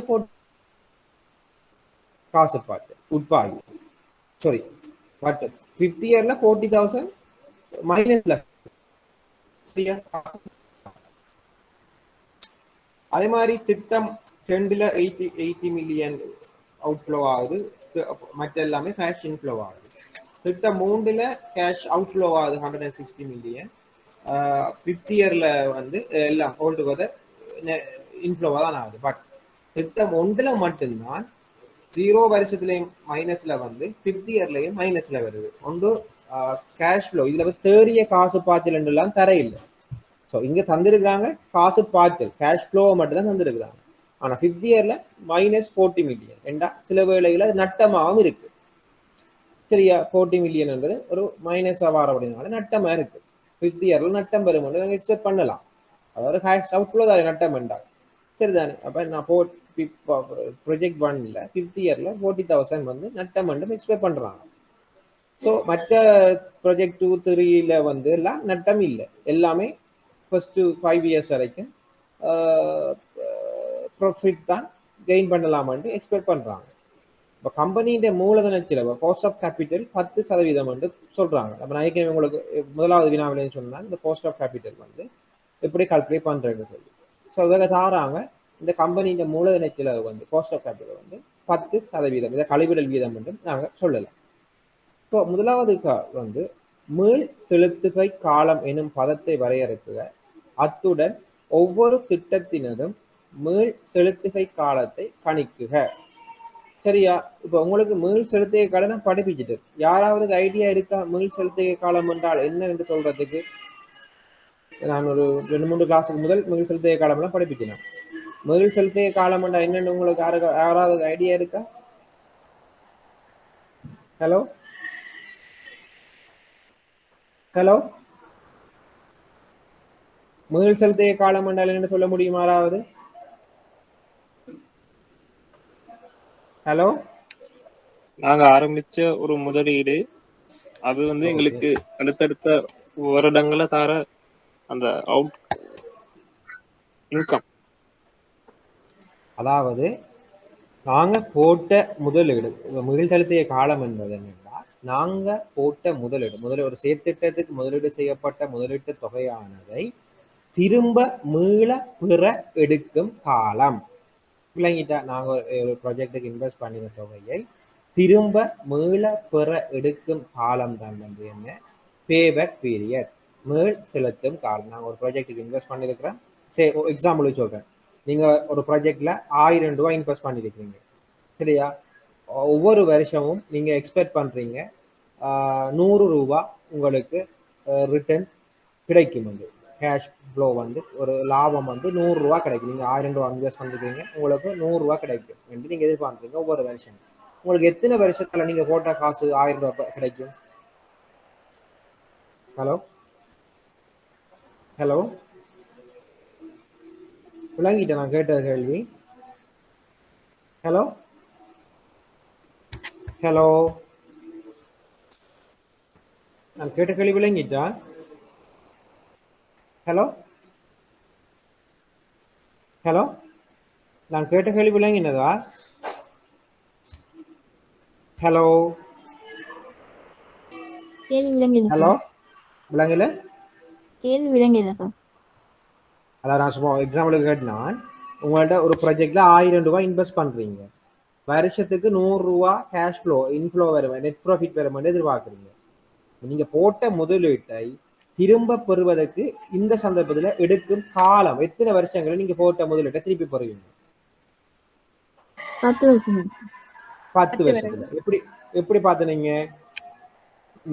ஒவ்வொரு 1000 ரூபாயில நீங்க ஃபர்ஸ்ட் இயர் 100 ரூபாய் கிடைக்குது. அப்ப 1000ல இருந்து 100 ரூபாய் கழிச்சீங்கன்னா ஃபர்ஸ்ட் இயர்ல 100 ரூபாய் வந்து, அப்ப செகண்ட் இயர்ல இருந்து உங்களுக்கு ஃபர்ஸ்ட் இயர் முடிய உங்களுக்கு இன்னும் வர வேண்டியிருந்தது எவ்வளவு? 900 ரூபாய். செகண்ட் இயர்ல எப்படி பாப்பீங்க? 1000 ரூபாய் கழிப்பீங்க. செகண்ட் இயர் இறுதியில் எவ்வளவு வர வேண்டியிருக்கும்? 800 ரூபாய். லைக் வைஸ் இப்படி ஒவ்வொன்றா கழிச்சு வரக்குள்ள 550 இயர் வரக்குள்ள 0 ஆகும். அப்ப எங்க நடக்குது? நீங்க போட்ட முதலீட்டை திரும்ப மீள பெற எடுக்கும் காலம் வந்து மீள் செலுத்துகை காலம் என்று சொல்லப்படுகிறது. ஸோ இதுதான் மீள் செலுத்துகை காலம். அப்ப மீள் செலுத்துகை காலத்தை ஒவ்வொரு செயற்திட்டத்துக்கும் தனியே கால்குலேட் பண்ணிட்டாங்க. அதுக்கப்புறம் அடுத்த கேள்வி கேட்கிறாங்க, தேறிய இச்சை பெறுமதியை வரையறுக்குது. பாருங்க பிள்ளைகள், இதுக்கு 2018ஆம் ஆண்டு அதே வினா 2019ஆம் ஆண்டும் வந்திருக்கு. என்னண்டு தேறிய இச்சைய பெறுமதி என்றால் என்ன என்று சொல்லி. அப்ப தேறிய இச்சைய பெறுமதியை வரையறுக்குக கழிவு அட்டவணையை உபயோகித்து ஒவ்வொரு திட்டத்தினரும் தேறிய இச்சை பெறுமதியை கணிக்குக. சரியா? 2019ஆம் ஆண்டு அதே வினா வந்திருக்கு, 2018ஆம் ஆண்டு வினா வந்திருக்கு. ஸோ அதுக்கு பிறகு எக்ஸாம் நடக்கல. ஸோ இந்த மேபி இந்த வார எக்ஸாமுக்கு இந்த கேள்விகள் வேறதுக்கான சந்தர்ப்பம் இருக்கு பிள்ளைகள், அதாவது கவனமா இருக்கு. கழிவு அட்டவணை உபயோக திட்டத்தினதும் உள்ளக வருவாய் வீதம். அடுத்தது எந்த திட்டத்தை கம்பெனி தெரிந்தெடுக்க வேண்டும் என்பதையும் அந்த திட்டத்தை ஏன் தெரிந்தெடுக்க வேண்டும் என்பதையும் மேலே கணித்து பெறப்பட்ட விலைகளை ஓரியது அடையாளம் காணுங்க. சரியா பிள்ளைகள்? உங்களால இந்த கேள்விக்கு விடை அளிக்க முடியுமா இயலாதா? இந்த வினாவுக்கு உங்களால விடை அளிக்க முடியுமா இயலாதா? 20 மார்க்ஸ். செய்யலுமா செய்யலாதா பிள்ளைகள்? செய்யலாம். ஹலோ, முதலாவது கேள்வி என்ன? பேபேக் பீரியட். அவ பேபேக் பீரியட் என்ன? அதாவது நாங்க போட்ட முதலீட்டை மீள பெறுவதற்கு எடுக்கின்ற காலம். பாருங்க, payback period in capital budgeting is the number of years necessary to recover the original investment. நாங்கள் போட்ட முதலீட்டை திரும்ப பெறுவதற்கு எடுக்கின்ற வருடங்களின் எண்ணிக்கையை தான் நாங்கள் சொல்லுவோம் வந்து இந்த பேபேக் பீரியட். ஸோ இந்த ப்ராஜெக்ட் 2-3ல பார்த்தீங்கன்னா ப்ராஜெக்ட் 1ல 120 மில்லியன் நாங்கள் இன்வெஸ்ட் பண்றோம். ஃபர்ஸ்ட் இயர்ல வந்து எங்களுக்கு 80,000 கிடைக்குது. 120,000 இன்வெஸ்ட் பண்றோம். ஃபர்ஸ்ட் இயர்ல 80,000 கிடைக்குது, செகண்ட் இயர்ல 70,000 கிடைக்குது, தேர்ட் இயர்ல 50,000, ஃபோர்த் இயர்ல 20,000, ஃபிஃப்த் இயர்ல 40,000 மைனஸ்ல கிடைக்குது, நட்டமா கிடைக்குது. ஸோ கியூமுலேட்டிவா நாங்கள் பார்த்தோம்னா முதலாவது வருஷம் எங்களுக்கு 80,000 ரூபாய் கிடைத்தா, 120 80,000, 120 மில்லியன் 80 மில்லியன் கிடைத்தா எங்களுக்கு இன்னும் ஃபர்ஸ்ட் இயர் முடிவில் கிடைக்க வேண்டியிருக்கிறது 40 மில்லியன். ஸோ 40 மில்லியன் கிடைக்குமாக இருந்தால் எங்களுக்கு போட்ட முதலீட்டு சமனாயிடும், முதலீட்டு திரும்ப கிடைக்குது. ஸோ செகண்ட் இயர் எங்களுக்கு எவ்வளவு கிடைக்குது? 70 மில்லியன். ஸோ 70 மில்லியன் செகண்ட் இயர்ல கிடைக்கிறதால 40 மில்லியன்ல எங்களுக்கு கிடைக்க வேண்டி இருந்தது, பட் 70 மில்லியன் கிடைக்கும் எக்ஸ்பெக்ட் பண்றோம். மேலதிகமாக எங்களுக்கு 30 மில்லியன் பிளஸ் ஆகுது. அதே மாதிரி தேர்ட் இயர்ல 50 மில்லியன் கிடைக்குது. ஸோ 50 மில்லியன் கிடைக்கிறதால எங்களுக்கு தேர்ட் இயர்ல 80 மில்லியன் பிளஸ் ஆகுது. ஏன்? செகண்ட் இயர்ல எக்ஸஸா 30 மில்லியன் இருக்கு. ஸோ தேர்ட் இயர்ல 50 மில்லியன் கிடைக்கிறது. So 30 million plus 50 million 80 million. Fourth இயர்ல பாத்தீங்கன்னா 20 மில்லியன் கிடைக்குது. ஸோ தேர்ட் இயர் எண்டில் 80 மில்லியன் எங்களுக்கு எக்ஸஸா இருந்தது. ஸோ ஃபோர்த் இயர்ல 20 மில்லியன் சொல்லிட்டு 1000 20,000 0030 கல்குலேட் பண்ணப்படுது. ஸோ 20,000. ஸோ 80,000 பிளஸ் 20,000 100,000 எங்களுக்கு ஃபோர்த் இயர்ல கியூமுலேட்டிவா கிடைக்கும். ஃபிஃப்த் இயர்ல 40,000 மைனஸ், அதாவது நெகட்டிவா வருது, அதாவது லாஸ் மேக்கிங்கா இருக்குது. ஸோ 100,000ல இருந்து 40,000 கழிச்சோம்னு சொன்னா 60,000 வந்து எங்களுக்கு கேஷா, அதாவது நெட் கேஷா வந்து, அதாவது கையில் இருக்கிற கேஷ் ஃப்ளோவா இருக்க போகுது. ஸோ கேள்வி என்ன? ஒவ்வொரு ப்ராஜெக்ட்டுக்குமான பேபேக் பீரியட்டை கால்குலேட் பண்ண சொல்லி. ஸோ ஃபர்ஸ்ட் இயர்ல, அதாவது ஃபர்ஸ்ட் ப்ராஜெக்ட் நம்பர் 1, அதாவது ப்ரொபோசல் நம்பர் 1 மென்ஷன் பண்ணப்பட்டிருக்கிறதுல எங்களுக்கு ஃபர்ஸ்ட் இயர்ல வந்து 40,000 ரூபாய் கிடைக்க வேண்டியிருந்தது. ஆனா செகண்ட் இயர்ல எங்களுக்கு கிடைத்தது எவ்வளவு பிள்ளைகள்? எவ்வளவு கிடைத்தது?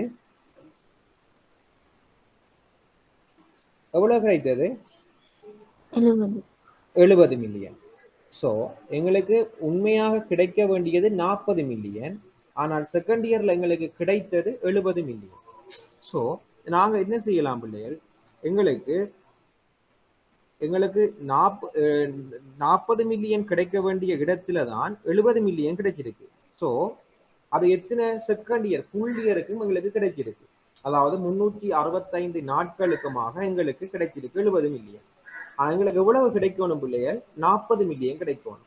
ஸோ இந்த 365 நாட்களில எனது பேபேக் பீரியட் என்றபடியினால நாங்கள் நாட்கள் எண்ணிக்கையில தான் நாங்கள் விடையை சொல்ல முடியும். நாட்கள் எண்ணிக்கையின் அடிப்படையிலாம் அல்லது மாதங்களின் எண்ணிக்கை அடிப்படையிலாம் விடையை சொல்ல முடியும். ஸோ இந்த 70 மில்லியனில 70,000 40,000 எங்களுக்கு கிடைக்க, அதாவது 40,000 கிடைக்க வேண்டிய இடத்துல 70,000 கிடைச்சிருக்கு. ஸோ இது நாட்களில நாங்க சொல்ல வேண்டும். சரியா? எங்களுக்கு எத்தனை வருஷத்துல இது கிடைக்கும் அப்படின்னு சொல்லி.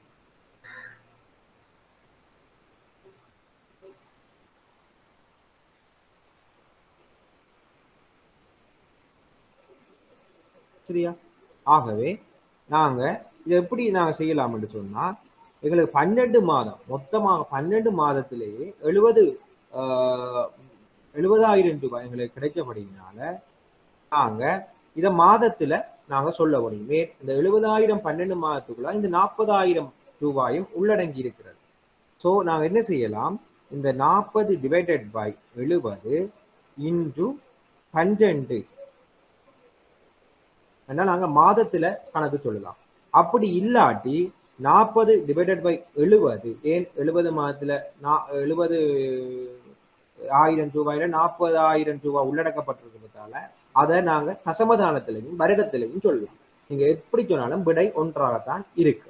சரியா? ப்ரொபோசல் ஈஸியா நீங்க பாக்குறதுக்கு இதுல தந்திருக்கிறாங்க. உங்களுக்கு ஒரு வருடம் முடிஞ்சு 2வது வருஷத்துல உண்மையா 2வது வருஷம் 6.8 மாதத்துல உங்களுக்கு 40 மில்லியன் கிடைச்சிருக்கு.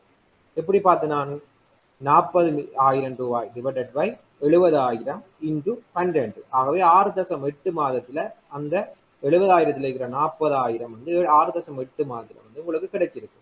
ஸோ ஒரு வருடமும் 6.8 என்றாலும் சரி, அப்படி இல்லாட்டி நீங்க 1.57 வருடங்கள் என்று சொல்லி சொன்னாலும் சரி.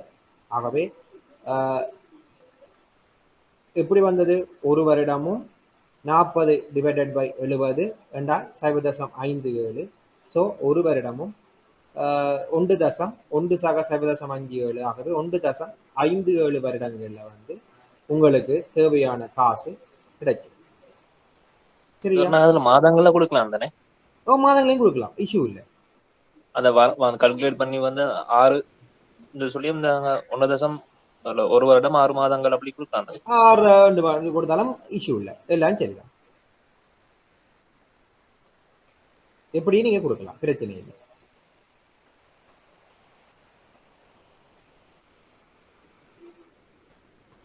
Any doubt?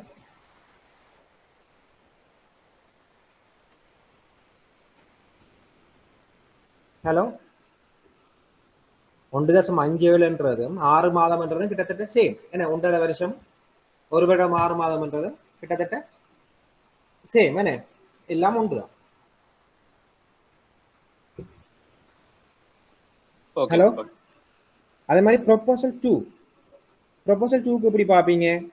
80 மில்லியன் அவுட்ஃப்ளோ, அதாவது இன்வெஸ்ட் பண்ணப்பட்டது 80 மில்லியன், சாரி 80,000 மில்லியன் சொல்றேன், 80,000. ஸோ ஃபர்ஸ்ட் இயர்ல வந்து 30,000 கிடைக்குது. ஸோ இன்னும் ஃபர்ஸ்ட் இயர்ல உங்களுக்கு எவ்வளவு கிடைக்கணும்? நாங்கள் போட்ட இன்வெஸ்ட்மெண்ட் எடுக்கிறதுக்கு 50,000 ரூபாய் கிடைக்கும். செகண்ட் இயர்ல எவ்வளவு கிடைக்குது? 40,000 கிடைக்குது. ஆகவே 50,000 ரூபாய் கிடைக்கணும் ஃபர்ஸ்ட் இயர்ல. ஆனால் செகண்ட் இயர்ல சாரி ஃபர்ஸ்ட் இயர்ல 30,000 கிடைக்குது. ஸோ ஃபர்ஸ்ட் இயர்ல 30,000 கிடைக்கிறதால இன்னும் எங்களுக்கு 50,000 தான் கிடைக்க வேண்டி இருக்குது. ஆனால் செகண்ட் இயர்ல எங்களுக்கு கிடைச்சது எவ்வளவு? 40,000. ஸோ இன்னும் செகண்ட் இயர் ரெண்டில் எங்களுக்கு இன்னும் கிடைக்க வேண்டி இருக்குது எவ்வளவு? 10,000. இன்னத்துக்காக நாங்கள் போட்ட முதலீட்டை மீள திரும்ப பெறுறதுக்கு. நாங்கள் போட்ட முதலீடு எவ்வளவு? 80,000. 80,000 எவ்வளவு வந்துட்டுது? 30,000 ஃபர்ஸ்ட் இயர்ல வந்துட்டுது. இன்னும் வர வேண்டி இருக்கு 50,000. செகண்ட் இயர்ல 40,000 வந்துட்டுது. ஸோ செகண்ட் இயர் ரெண்டில் இன்னும் வர வேண்டி இருக்குது 10,000. ஸோ தேர்ட் இயர்ல எங்களுக்கு எவ்வளவு கிடைக்குது? 30,000 கிடைக்குது. ஸோ 30,000 கிடைக்கும். ஆனால் எங்களுக்கு உண்மையாக எவ்வளவு கிடைக்கணும் பிள்ளைகள்? 10,000 கிடைச்சா நாங்கள் போட்ட முதலீட்டை திரும்பி பெற்றுக் கொள்ளலாம். ஆனால் 30,000 கிடைக்குது. அப்போ எக்ஸஸ் ஆகுது 20,000 எங்களுக்கு எக்ஸஸாக கிடைக்குது. ஃபோர்த் இயர்ல 30,000 கிடைக்குது. எக்ஸஸா இன்னும் இதெல்லாம் எஸ்டிமேட்டட் தானே? 50,000 திருப்பி நாங்கள் எக்ஸ்பெக்ட் பண்றோம். ஃபிஃப்த் இயர்ல 20,000 கிடைக்குது. ஸோ ஃபிஃப்த் இயர்ல கியூமுலேட்டிவா எக்ஸஸ் ஆகுது 70,000. ஸோ இப்போ எங்களுக்கு வடிவா விளங்குது தேர்ட் இயர் செகண்ட் இயர் வரைக்கும். சரியா? செகண்ட் இயர்ல 50,000 கிடைக்க வேண்டி, செகண்ட் இயர்ல 50,000 கிடைத்தால் நாங்கள் போட்ட முதல்ல கிடைச்சிடும். ஆனால் கிடைச்சது 40,000. ஸோ செகண்ட் இயர்ல இன்னும் கிடைக்க வேண்டியிருக்கு 10,000. So second year full completed.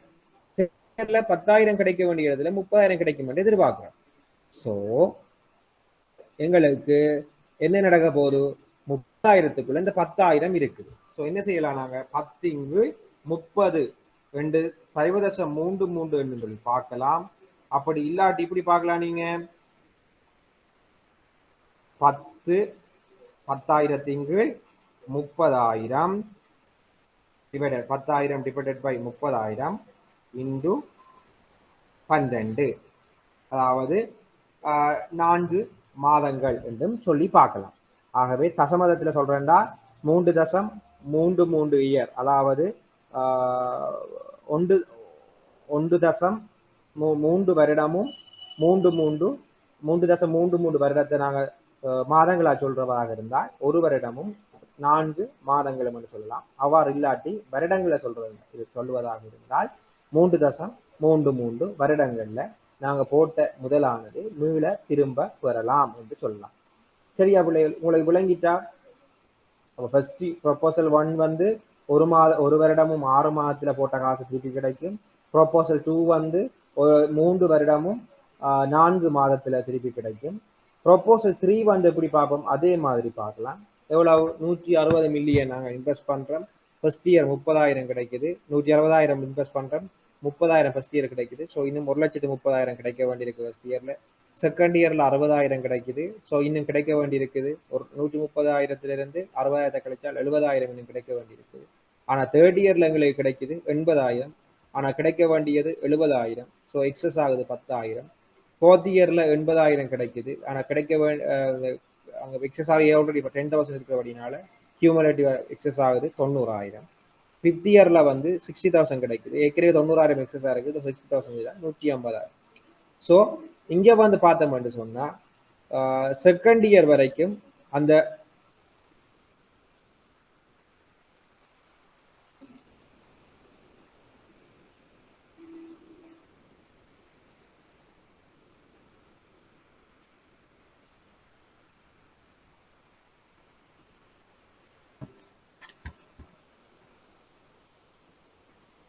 பிள்ளைகள் இந்த ப்ரொபோசல் 2 இருக்கு தானே, அது 2 வருடமும் 3 இதோட ஆன்சர் பிள்ளை 2.33 வரும். நீங்களும் கவனிக்கல, நானும் அறிவிப்பது.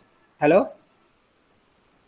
ஹலோ ஆம் சார் சரி சார் 2 இயர்ஸ் 2 இயர்ஸ் தான் வருமா? அது 3 என்று அவங்க போட்ட விட வந்து பிள்ளை. ஆனால் பாஸ்ட் பேப்பர் அப்படியே போட்டு நான் காப்பி பண்ணி 2 இயர்ஸ் தான் வருமா? சரியா? 2.33 வருமா? இதில் ஆன்சர் பிள்ளை. ஓகே, தேர்ட் இயர்ல பார்த்தோம்னு சொன்னா 2 வருஷம் அங்கால 80 தேர்ட் இயர்ல 80,000 வந்திருக்கு. ஸோ 70,000 வர வேண்டிய இடத்துல, ஸோ 70,000 80,000 என்றால் 0.87 அல்லது நீங்க எப்படி பார்க்கலாம்,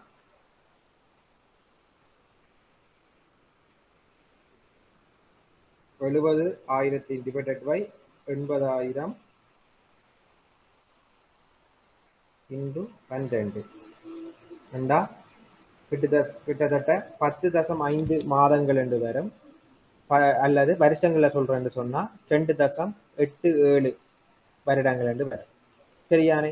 அப்ப இங்க பாத்தீங்கன்னு சொன்னா பிள்ளைகள், முதலாவது ப்ரொபோசல் 1 நாங்க போட்ட முதலீட்டை திரும்ப தாரத்துக்கு எடுக்கிற வருடங்கள் வந்து 1 வருடமும் 6 மாதமும். நான் மாதங்களை சொன்ன உங்களுக்கு இலகுவாக விளங்கப்படுறதுக்கான சொல்றேன். 2வது செயற்திட்டத்தை போட்ட முதலீட்டை திரும்ப பெறுவதற்கு எடுக்கின்ற வருடங்கள் வந்து 3 வருடமும் 4 மாதங்களும். 2 வருடங்களும் 4 மாதங்களும். அதே போல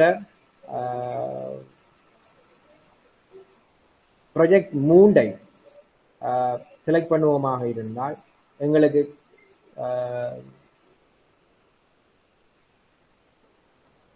முதலீட்டை மீளப்பெற எடுக்கிற காலம் வந்து 2 வருடங்களும் 10.5 மாதங்களும் வரும், 10.5 மாதங்களும் வரும். ஸோ இங்க பார்த்தீங்கன்னு சொன்னா எந்த ப்ராஜெக்ட் எங்களுக்கு அதாவது பேபேக் பீரியட்டை அடிப்படையாக வைத்துக்கொண்டு இலகுவையாக நாங்கள் போட்ட முதலீட்டை திரும்ப பெறக்கூடியதாக இருக்கிறது, இதன் அடிப்படையில் நீங்கள் எந்த ப்ராஜெக்டை செலக்ட் பண்ணுவீங்க? இந்த மீள் செலுத்திய காலத்தின் அடிப்படையில் எந்த ப்ராஜெக்டை நீங்க செலக்ட் பண்ணுவீங்க? அதுக்கு என்ன காரணம்? யாராவது? ஹலோ, ப்ரொபோசல் நம்பர் 1 என்ன காரணத்தினால செலக்ட் பண்ணுவீங்க? ஈடுபடுத்திய முதலீடை வந்து விரைவாக பெற்றுக்கொள்ளக்கூடிய திரும்ப பெற்றுக்கொள்ளக்கூடியதாக இருக்கு. அதாவது குறைந்த மீள் செலுத்திய காலத்துடன் விரைவாக பெற்றுக்கொள்ளக்கூடியதாக இருக்கிறதால நாங்க இந்த ப்ராஜெக்ட் நம்பர் 1 வந்து செலக்ட் பண்ணலாம். சரி தானே? விளங்கிட்டு தானே பிள்ளைகள்? அடுத்தது நெட் பிரசன்ட் வேல்யூ, என்பிவி என்றால் என்ன என்ற கேள்வி. அது உங்களுக்கு தெரியும். என்ன net present value? Is present day money value. அதாவது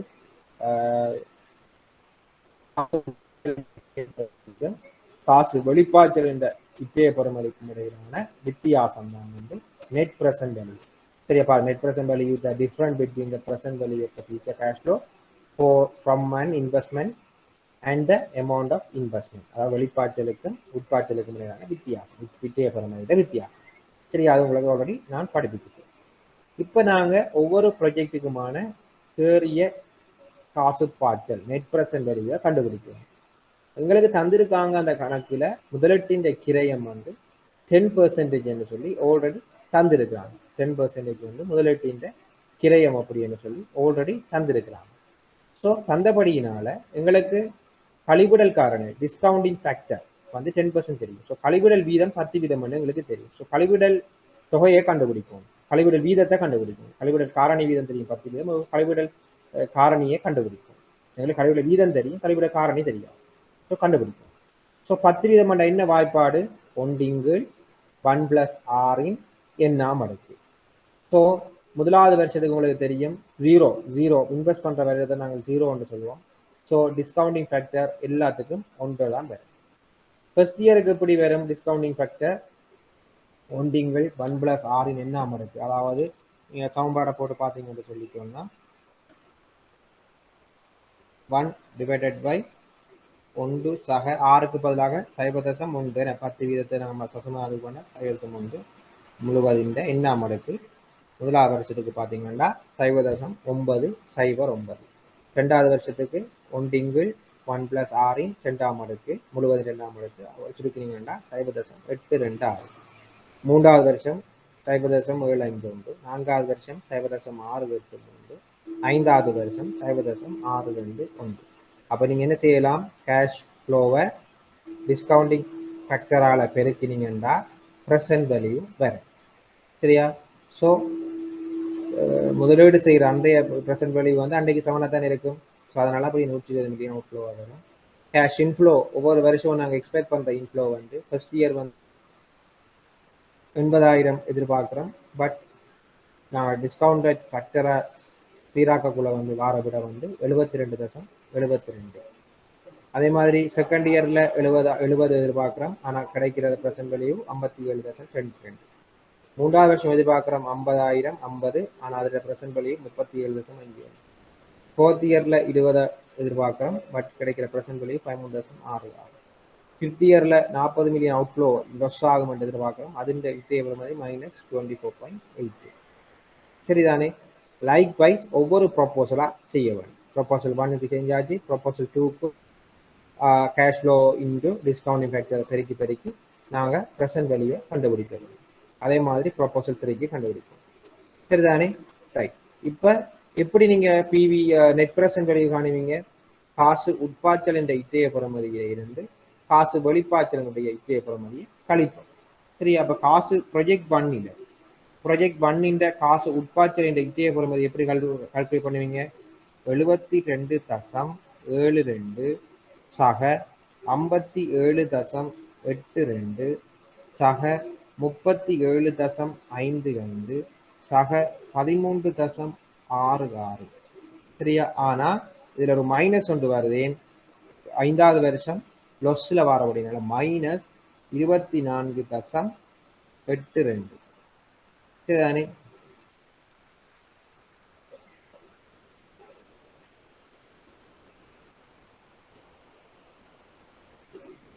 -24.82 கழிச்சிங்கன்னு சொன்னா 156.93 வரும். ஆகவே காசு உட்பாய்ச்சல் என்ற இத்திய பெறுமதி, மொத்த இத்திய பெறுமதி 156.93 மைனஸ் 9 எவ்வளவு வந்தது?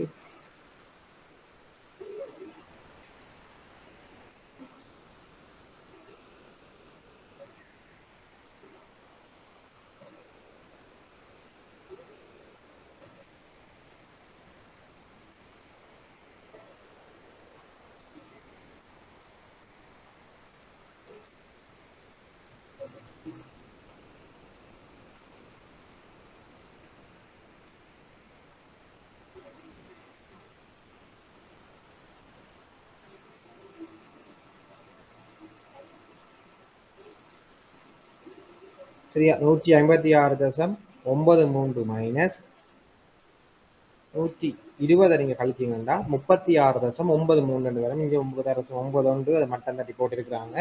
சரியா?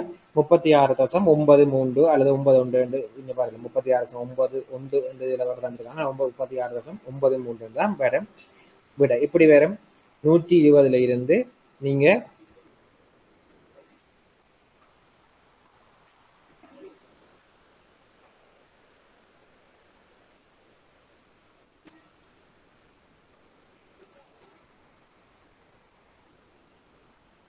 நூற்றி 56.93 இருந்து சொல்லி சொன்னா, அதாவது காசு உட்பாய்ச்சலின் இத்திய பெறுமதி வந்து 156.93, காசு வெளிப்பாய்ச்சலின் இத்திய பெறுமதி வந்து 120. ஸோ 156.93 இருந்து 120 கழிச்சிங்கன்னு சொல்லி சொன்னா 36.91 நெட் பிரசன்ட் வேல்யூவா வரும் ப்ரொபோசல் ஒன்றுக்கு, ப்ரொஜெக்ட் பண்ணுக்கு. அது கல்குலேட் பண்ண விளங்கிட்டா பிள்ளைகள்? என்பிபி ப்ரொஜெக்ட் பண்ணுக்கு. ஹலோ ஹலோ ப்ராஜெக்ட் பண்ணுக்கு விளங்கிட்டு தானே? அதே மாதிரி ப்ராஜெக்ட் 2க்கு என்ன செய்வீங்க? அதே மாதிரி கூட்டுவீங்க. சரியா? எப்படி கூட்டுவீங்க? 27 அதாவது காசு உட்பாய்ச்சல் இத்திய பெறுமதியை கால்குலேட் பண்ணிட்டீங்க. மொத்தமாக கூட்டுவோம். 27.27 33.04 22.53 20.49 42 போட்டீங்கன்னா 115.75 காசு உட்பாய்ச்சலினுடைய இத்தைய பெறுமதியாக இருக்கு. காசு உட்பாய்ச்சலின் நிச்சய பெறுமதியிலிருந்து காசு வெளிப்பாய்ச்சல் என்ற நிச்சய பெறுமதியான கழிப்புகளாக இருந்தால் 35.75 வந்து காசு வெளிப்பாய்ச்சலினுடைய நெட் பிரசன்ட் வேல்யூ என்பிவியாக வரும். காசு உட்பாய்ச்சல் நிச்சய பெறுமதியான 115.75 அதை எப்படி கூட்டினீங்க ஃபர்ஸ்ட் இயர்ல இருந்து 5th இயர் வரைக்கும் உள்ள பிவியை கூட்டினா காசு உட்பாய்ச்சலின் நிச்சய பெறுமதி மொத்தம் வரும். அதுல இருந்து காசு வெளிப்பாய்ச்சலின் நிச்சய பெறுமதி என்பதை கழித்தீங்கன்னா 35.75 வரும். சரியா?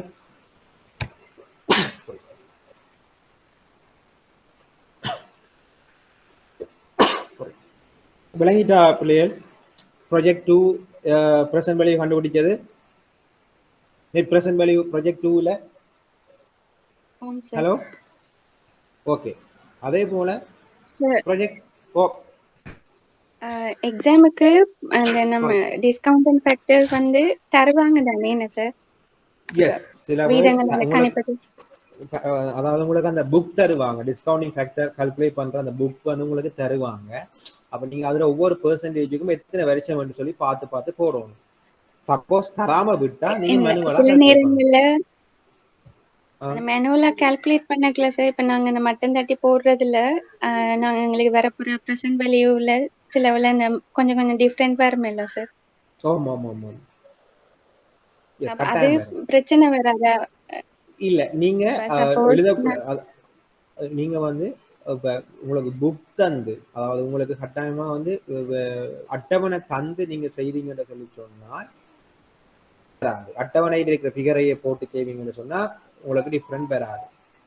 சரிதானே? நீங்க மனுவலா செய்வீங்களாக இருந்தால் தசத்துல தான் ஒரு வித்தியாசம் உண்டு வயமையோடைய ஆக பிரிசா டிஃப்ரெண்ட் ஒன்றும் வர போறது இல்லை. இப்போ நீங்க ஆன்சர் பண்ணக்குள்ள இந்த ஃபிகர்ஸ் நீங்க கழிவிடல் வீதம் வந்து அட்டவணையை பிரயோகித்து எடுக்கப்பட்டது அல்லது சுயமாக கணிப்பிடப்பட்டது என்று சொல்லி ஒரு க்ளோஸ் கொடுத்தீங்கன்னா எக்ஸாம் திருத்துறவங்களுக்கு விளங்கும். இவர் சுயமா செஞ்ச ஓடினால லாஸ்ட் டிஜிட்டல்ல சின்ன சின்ன மிஸ்டேக் வந்துருக்கு. அதனால அது பிரச்சனை இல்லை. அதை 100 ஃபுல் மார்க் தான் போடுவாங்க. அதுல இஷ்யூ இல்லை. ஆனா கட்டாயம் அட்டவணையை பிரயோகித்து தான் இதை செய்யணும் என்று வந்திருந்தால் நீங்க அட்டவணையில் இருக்கிற அவ்வளவு தானத்தையும் போட்டுதான் பெருக்க வேண்டும். இப்ப 0.9094 என்று அவங்க அட்டவணையில இருக்குமாக இருந்தால் நீங்க 0.9094 போட்டுதான் பெருக்கும் ஃபர்ஸ்ட் இயருக்கு. விளங்கிட்டா பிள்ளையே? Hello okay sir. நீங்க மேனுவலா சொன்னா நீங்க அட்ஜஸ்ட் பண்ணி கொள்ளலாம், பிரச்சனை இல்லை. ஓகே. அந்த மேனுவலா கால்குலேட் பண்ணதுல பிரசன்ட் வேல்யூவும் மாறும் சார். அதோட டோட்டல் என்பிவி எல்லாத்துலயும் அந்த டிஃபரெண்ட் வரும் தானே சார்? டிஃபரெண்ட் கட்டாயம் வரும். ஆனா நாங்க அந்த கீழ நோட் பண்ணி நோட் ஒன்று போட்டா சரி.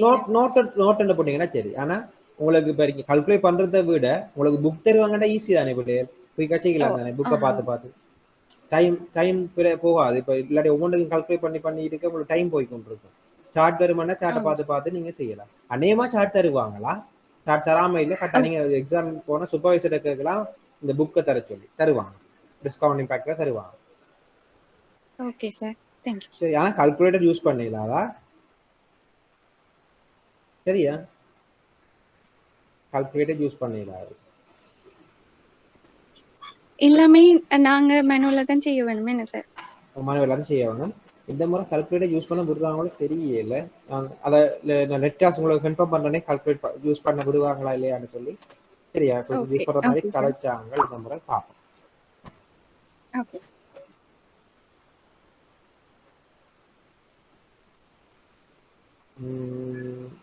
அடுத்தது இந்த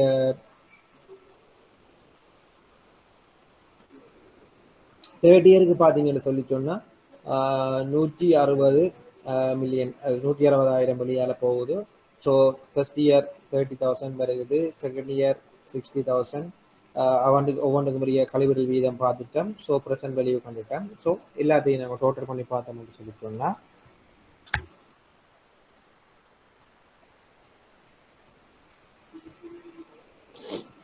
ஆனா உங்களுக்கு கால்குலேட்டர் தருவாங்களா?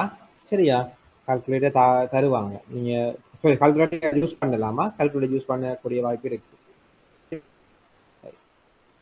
தெரியல latest update. But calculator use பண்ணல. நாங்களாம் யூஸ் பண்ணி தான் எக்ஸாம் எழுதுனது. இந்த முறை உங்களுக்கு யூஸ் பண்ணி தருவாங்கன்னு நினைக்கிறேன். கன்ஃபார்ம் இல்லை. சரியா? So 27.27 plus 49.56 plus 60.08 plus 54.64 plus 37.26. சரியா, அவ்வளோத்தையும் கூட்டிங்கன்னா 228.8 கொண்டு வரும் காசு உட்பாச்சலின் இத்தைய பெறுமதி. ஸோ காசு உட்பாச்சல் இத்தைய பெறுமதியிலிருந்து காசு வெளிப்பாச்சல் இத்தைய பெறுமதி 160 கழிச்சம் என்றால் 68.8 கொண்டு என்பி. ஸோ இங்கே பார்த்தீங்கன்னா பிள்ளைகள், இந்த 3 ப்ராஜெக்டின் என்பிவியை கம்பேர் பண்ணி பாருங்க. ஃபர்ஸ்ட் ப்ராஜெக்டின் என்பிவி வந்து 36.91. செகண்ட் ப்ராஜெக்ட்ல என்பிவி வந்து 35.75. தேர்ட் ப்ராஜெக்ட்ல என்பிவி வந்து 68.8 கொண்டு. இந்த 3 ப்ராஜெக்ட்லையும் எந்த ப்ராஜெக்டை என்பிவியின் அடிப்படையில நீங்க செலக்ட் பண்ணுவீங்க? யாராவது ஒரு ஆள்? ஹலோ ஹலோ, இந்த 3 ப்ராஜெக்ட்லையும் எந்த ப்ராஜெக்ட் நீங்க என்பிவியின் அடிப்படையில செலக்ட் பண்ணுவீங்க? மூன்றாவது project. மூன்றாவது. என்ன ரீசன்? என்ன ரீசனால நீங்க மூன்றாவது ப்ராஜெக்டை செலக்ட் பண்ணுவீங்க? என்பிவி அதிகம். சாரி, என்பி வேல்யூ கூடுதலா இருக்கு. என்பிவி வேல்யூ வந்து கூடுதலாக இருக்கு. அதாவது காசு உட்பாச்சலினுடைய இற்றைய பெறுமதிக்கும் காசு வெளிப்பாச்சலினுடைய இற்றைய பெறுமதிக்கும் இடையிலான வித்தியாசம் அதிகமாக இருக்கு. அதாவது நாங்க போட்ட முதலீட்டின் இற்றைய பெறுமதியை விட எங்களுக்கு கிடைக்கின்ற வருமானத்தினுடைய எதிர்பார்க்கிற வருமானத்துடைய இற்றைய பெறுமதி கூடுதலாக இருப்பதனால வந்து இந்த ப்ராஜெக்ட் 3 நாங்க ஏற்றுக்கொள்ள முடியும். அதாவது 3 ப்ராஜெக்ட்ல கம்பேர் பண்ணக்குள்ள எங்களுக்கு மூன்றாவது ப்ராஜெக்ட்ல நெட் பிரசன்ட் வேல்யூ வந்து அதிகமாக காணப்படுறதால நாங்க ப்ராஜெக்ட் நம்பர் 3 வந்து நாங்க செலக்ட் பண்ணலாம். சரியானே? ரைட். அடுத்தது வந்து பிள்ளைகள் ஐஆர்ஆர். சரியா, ஐஆர்ஆர கேட்கிறாங்க. ஐஆர்ஆர் என்ன?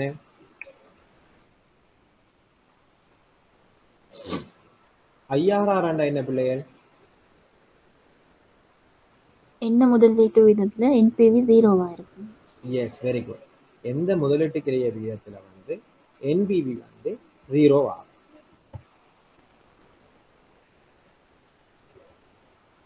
சரியா, இப்ப பாத்தீங்கன்னா 10% என்பிவி வந்து 36.91 ப்ராஜெக்ட் 1க்கு. சரியா, அதே மாதிரி ப்ராஜெக்ட் 2ல 10% என்பிவி வந்து 35.75. அதே மாதிரி ப்ராஜெக்ட் 3ல 10% என்பிவி வந்து 68.8 கொண்டு. ஸோ இந்த பெர்சன்டேஜ் குறைய, அதாவது இப்போ 10%லாம் எங்களுக்கு தெரியும். ஆனா எந்த பெர்சன்டேஜில், அதாவது இந்த கழிவுகள் வீதத்துல அல்லது முதலீட்டு கிரயத்துல இந்த என்பிவி ஆனது 0 ஆகும் என்றதை கண்டுபிடிக்க வேணும். அப்ப எங்களுக்கு இன்னொரு முதலீட்டு கிரைய வீதம் தெரிஞ்சாதான் நாங்க கண்டுபிடிக்கலாம் 0 ஆகிறது, இல்லாட்டி கண்டுபிடிக்க முடியாது. சரியா, அப்ப எங்களுக்கு ஒரு ஐடியா பெற வேணும். இந்த முதலீட்டு கிரயம் கூட கூட கூட இந்த என்பிவினுடைய பெறுமதியானது குறைவதற்கான வாய்ப்பு இருக்கிறது. விளங்கிட்டா பிள்ளைகள்? அதாவது என்பிவி இந்த பெறுமதி, அதாவது டிஸ்கவுண்டிங் ஃபேக்டர் கூட கூட, கழிவுகள் வீதம் கூட கூட உங்களுக்கு என்பிவி நெட் பிரசன்ட் வேல்யூ என்ற பெறுமதி வந்து குறைவதற்கான வாய்ப்பு இருக்கிறது. ஏனென்றால் ஒண்டிங்கு இப்போ நீங்க பாருங்க, 10 வீதத்துல வர கழிவுற வீதத்தை விட்டு 15 பஸ், உங்களுக்கு உதாரணம் ஒன்று விளங்கப்படுத்துறேன் பாருங்க பிள்ளைகள். ஃபர்ஸ்ட் ப்ராஜெக்ட் நம்பர் 1 எடுங்க. ப்ராஜெக்ட் நம்பர் 1 எடுத்தீங்க என்றால் 10 வீதத்துல கழிவிடல் வீதம் எவ்வளவு பிள்ளைகள்? கழிவிட காரணி 0.909 ஃபர்ஸ்ட் இயருக்கு. இதே இதை நான் உங்களுக்கு 15 வீதத்துல பார்ப்போம். சரியா, ஒன்றிங்கு 1 + r பாருக்கு பல 0.15 முழுவதின் என்ன மடங்கு என்றா 0.8695 வரும் இன்டு 80. அப்ப இங்க பாத்தீங்கன்னு சொன்னா 80 ரூபாய் இதுல பாத்தீங்கன்னா 80 ரூபாய் எடுப்போமே. 80 ரூபாயில 10% டிஸ்கவுண்டட் கேஷ் ஃப்ளோவா இருக்கக்குள்ள பெறுமதி 72.72 இருந்தது. இங்க வந்து பாருங்க 15% இருக்கக்குள்ள ரூபாயின் இத்திய பெறுமதி 69.6 இருக்கு. அதாவது காசு இத்திய பெறுமதி வந்து குறைஞ்சு கொண்டு வருது.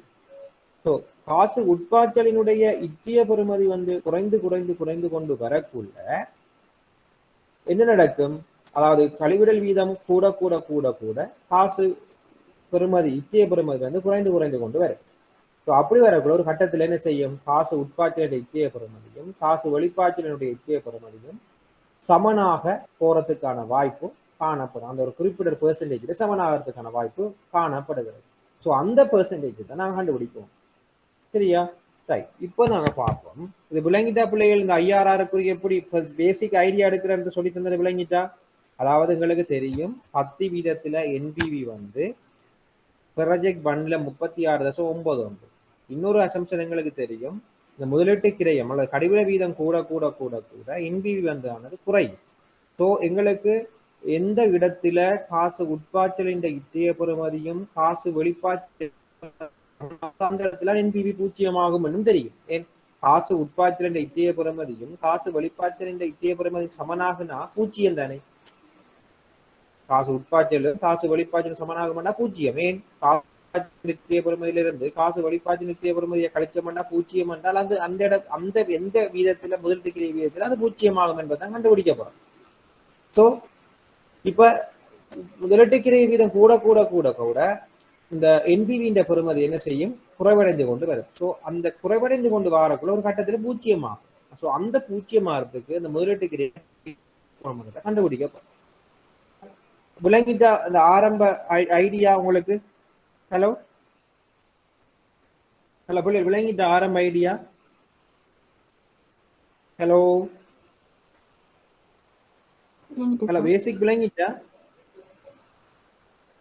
ஹலோ விளங்கிட்டு சார். ஓகே. இப்ப பார்ப்போம் ப்ராஜெக்ட் 1க்கு. சரியா? இப்ப எங்களுக்கு ப்ராஜெக்ட் 1க்கு வந்து 10%லே தெரியும் எங்களுக்கு வந்து என்னண்டு 36.91. 10%லேயே 36.91 பிள்ளைகள் எங்களுக்கு அடுத்த முதலீட்டு கிரைய வீதம் நாங்க 15% எடுத்தா கூட ஓரளவுக்கு தான் குறைய போகுது. சரியா? நாங்க இங்க எடுத்திருக்கோம் 25%. நீங்க எத்தனை பெர்சன்டேஜ் எடுக்கலாம், ஆனா இலகுவா கண்டுபிடிக்கணும்ன்றதுக்காக நாங்க இன்னும் ஒரு கூடுதலான பெர்சன்டேஜ் எடுக்கிறோம், 25% எடுக்கிறோம். சரியா? அது அசம்ஷன். சரியா? அப்ப 25%ல என்பிவி எவ்வளவு, கூட இன்னும் கூட எடுக்கிறோம் 35%ல என்பிவி எவ்வளவு. 2 வீதம் இருந்தா தான் அதுக்கு இடையில தான் இந்த என்பிவி 0 ஆகும்ன்றதை கண்டுபிடிக்கலாம். அப்ப நாங்க இங்க பார்த்தோம் என்றால் 25%ல என்பிவி வந்து பார்த்தோம் என்று சொல்லி சொன்னால் 9.7. எப்படி கண்டுபிடிச்சு நாங்க? நீங்க டிஸ்கவுண்டிங் ஃபேக்டர் ஒவ்வொன்றா போட்டு போட்டு present future value into discounting காரணியால பெருக்கக்குள்ள உங்களுக்கு பிரசன்ட் வேல்யூ வரும். பிறகு நீங்க முதல்ல வெளிப்பாச்சல் நித்திய பெறுமதியிலிருந்து நீங்க உட்பாச்சல் நித்திய பெறுமதியை கழிச்சு விட்டீங்கன்னா உங்களுக்கு என்பிவி வரும். ஸோ இங்க பாத்தீங்கன்னா 25 வீதத்தை நாங்க டிஸ்கவுண்டிங் ஃபேக்டர் வீதமாக கழிவிடல் வீதமாக 25 வீதம் அல்ல முதலீட்டு கிரியமாக 25 வீதத்தை எடுக்கக்குள்ள என்பிவி எவ்வளவா வருது பிள்ளைகள்? 9.7. இது விளங்கிட்டா உங்களுக்கு? இது நீங்க எடுத்துக்கொள்ள அசம்ஷன். நீங்க 25 வீதம் எடுக்கலாம், 30 வீதம் எடுக்கலாம், அது உங்களோட கட்டித்தரும். அது நீங்க குயிக்கா கண்டுபிடிக்கிறதுக்கு நாங்கள் ஏன் 10 வீதத்திலே எங்களுக்கு தெரியும் 37% வருது என்பிவி. ஸோ இன்னும் கூட கூடத்தான் எங்களுக்கு என்பிவி குறையும் தெரியும். ஸோ நாங்கள் டிரெக்டா என்ன செய்யறோம்? 25 வீதம் 5 அமௌண்ட் எடுக்கிறோம் 25%. 25%ல என்பிவி எவ்வளவு வருது? 9.7. இன்னும் சைவராகணும்னா என்ன செய்யணும்? இன்னும் 25 வீதத்தை விட கூட எடுத்தா தான் சைவராக வரும். சரியா? அப்ப நான் இன்னொரு அசம்ஷன் எடுக்கிறேன் 35. 10 வீதம் கூட 35 வீதம் எடுக்கிறேன். 35 வீதத்துல எவ்வளவு வருது? -4.89 வீதமா வருது. என்ன அர்த்தம்? காசு உட்பாச்சலின் இத்திய பெறுமதி வந்து குறைவாக இருக்கிறது காசு வெளிப்பாச்சலினுடைய இத்திய பெறுமதியை விட. அதாவது காசு உட்பாச்சலின் இத்திய பெறுமதி மைனஸ் காசு வெளிப்பாச்சலின் இத்திய பெறுமதியை கழிக்கக்குள்ள -4.89 வருகிறது 35 வீதத்துல. சரியா? ஆகவே +9.7க்கும் -4.89க்கும் இடையில தான் அந்த என்பிவி பூஜ்ஜியமாக போகுதுன்றது விளங்கிட்டு. அதாவது 25% கழிவிடல் வீதமாக இருக்கக்குள்ள 9.7 என்பிவியா இருந்தது. 35% கழிவிட வீதமாக இருக்கக்குள்ள என்பிவி 4.89 இருந்தது. ஸோ இந்த 25% 35% இடையில தான் என்பிவி வந்து பூஜ்ஜியமாகும் என்பது எங்களுக்கு விளங்கிட்டு. ஸோ இதை வச்சு தான் நாங்கள் கணக்கு செய்ய போறோம். பிள்ளைகள் இது விளங்கிட்டா விளங்கலையா? ஹலோ ஹலோ கதைங்களும் விளைஞ்சி சார். ஹலோ கதைச்சாதான் அக்கௌண்ட் செய்யலாம், இல்லாட்டி கஷ்டம். எடுத்தது விளங்குங்க ஹலோ சார். விளங்கிட்டா? ஓ சார். அப்ப நாங்க ஐயாயிரம் காணக்குள்ள வாய்ப்பாடு தெரியும். ஃபர்ஸ்டா எந்த வீதத்தை எடுக்கிறோம், கழிவுற வீதம் எடுக்கிறோமோ அதை ஃபர்ஸ்டா போடணும். 25% கழிவுற வீதம் பிளஸ் 25% என்பிவி எவ்வளவு? 9.7 டிவைடட் பை 25% என்பிவி வந்து 9.7 பிளஸ் 35% என்பிவி வந்து 4.89 மைனஸ்ல இருக்கு. சரியா? அப்ப பிரசன்ட் வேல்யூ 9.7 சாரி என்பிவி 25% இருக்கிற 9.7 அதே மாதிரி 35% இருக்கிற present value net present value 4.89 நாங்க கூட்டுறோம்.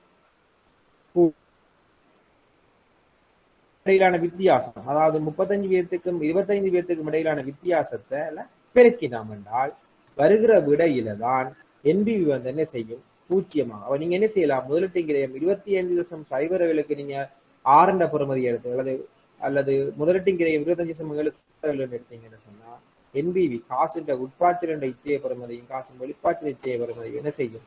பூஜ்ஜியமாகும் அல்லது சமன் ஆகும். அப்ப நீங்க இந்த கணக்கை நீங்க 2 வீதத்தையும் எடுத்து செய்யணும்.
விட 31.64 எனக்கு.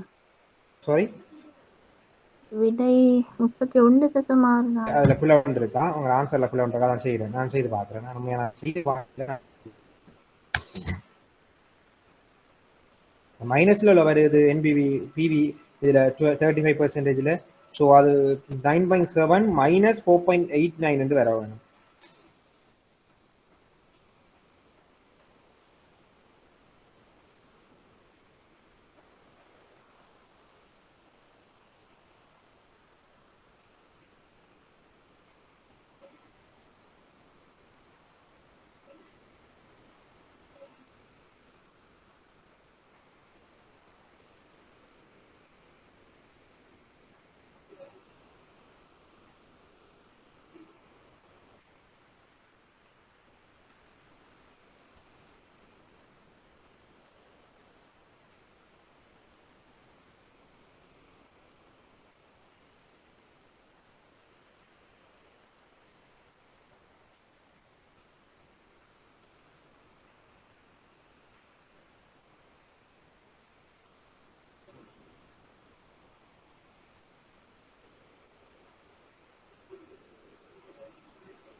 என்ன விட வந்து உங்களுக்கு தங்கச்சி? ஹலோ, 31.64 31.64 31.64. எனக்கு 31.64 வருது. நான் இப்போ அதை டபுள் செக் பண்ணிட்டு உங்களுக்கு ஒரு சொல்றேன். ஆ இதை பண்ணிடுங்க, டபுள் செக் பண்றேன்.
ஆன்சர் பிள்ளையா?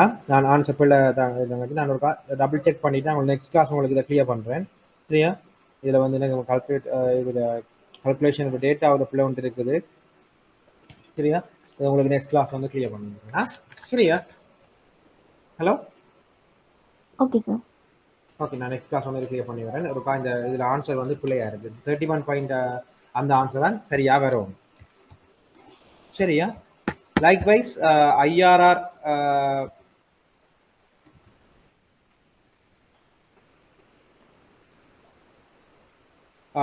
அதே மாதிரி ப்ரொபோசல் 2க்கும் ப்ரொபோசல் 3க்கும் அதே நான் சொன்ன அதே ஈக்குவேஷனை யூஸ் பண்ணி நீங்கள் செய்ய வேண்டும். சரியானே? அதாவது ஃபர்ஸ்டா குறிப்பிட்ட அது ஆன்சர் பிள்ளையா இருக்குதா, நீங்கள் செய்த ஆன்சர் பிள்ளையா? ஸோ இதில் ஸ்க்ரீனில் தந்திருக்கிற ஆன்சர் பிள்ளையா இருக்குது. ஸோ நீங்கள் கால்குலேட் பண்ணக்குள்ள வார விட தான் சரியான ஆன்சராக இருக்கும். ஸோ ஃபர்ஸ்ட்டாக நீங்கள் எந்த டிஸ்கவுண்டிங் ஃபேக்டர் ரேட் எடுக்கிறீங்களோ அந்த ரேட் எடுங்க. ப்ளஸ் அந்த டிஸ்கவுண்டிங் ஃபேக்டருக்குரிய என்பிவி எடுங்க. அதை டிவைட் பண்ணுங்க 20%, அதாவது குறித்து நீங்கள் எடுக்கிற ஃபர்ஸ்ட்டாக எந்த கழிவிடல் வீதத்தை எடுக்கிறீங்களோ அதன் என்பிவி ப்ளஸ் அதுக்கு அடுத்ததாக எடுக்கிற கழிவிடல் வீதத்தின் என்பிவியை கூட்டி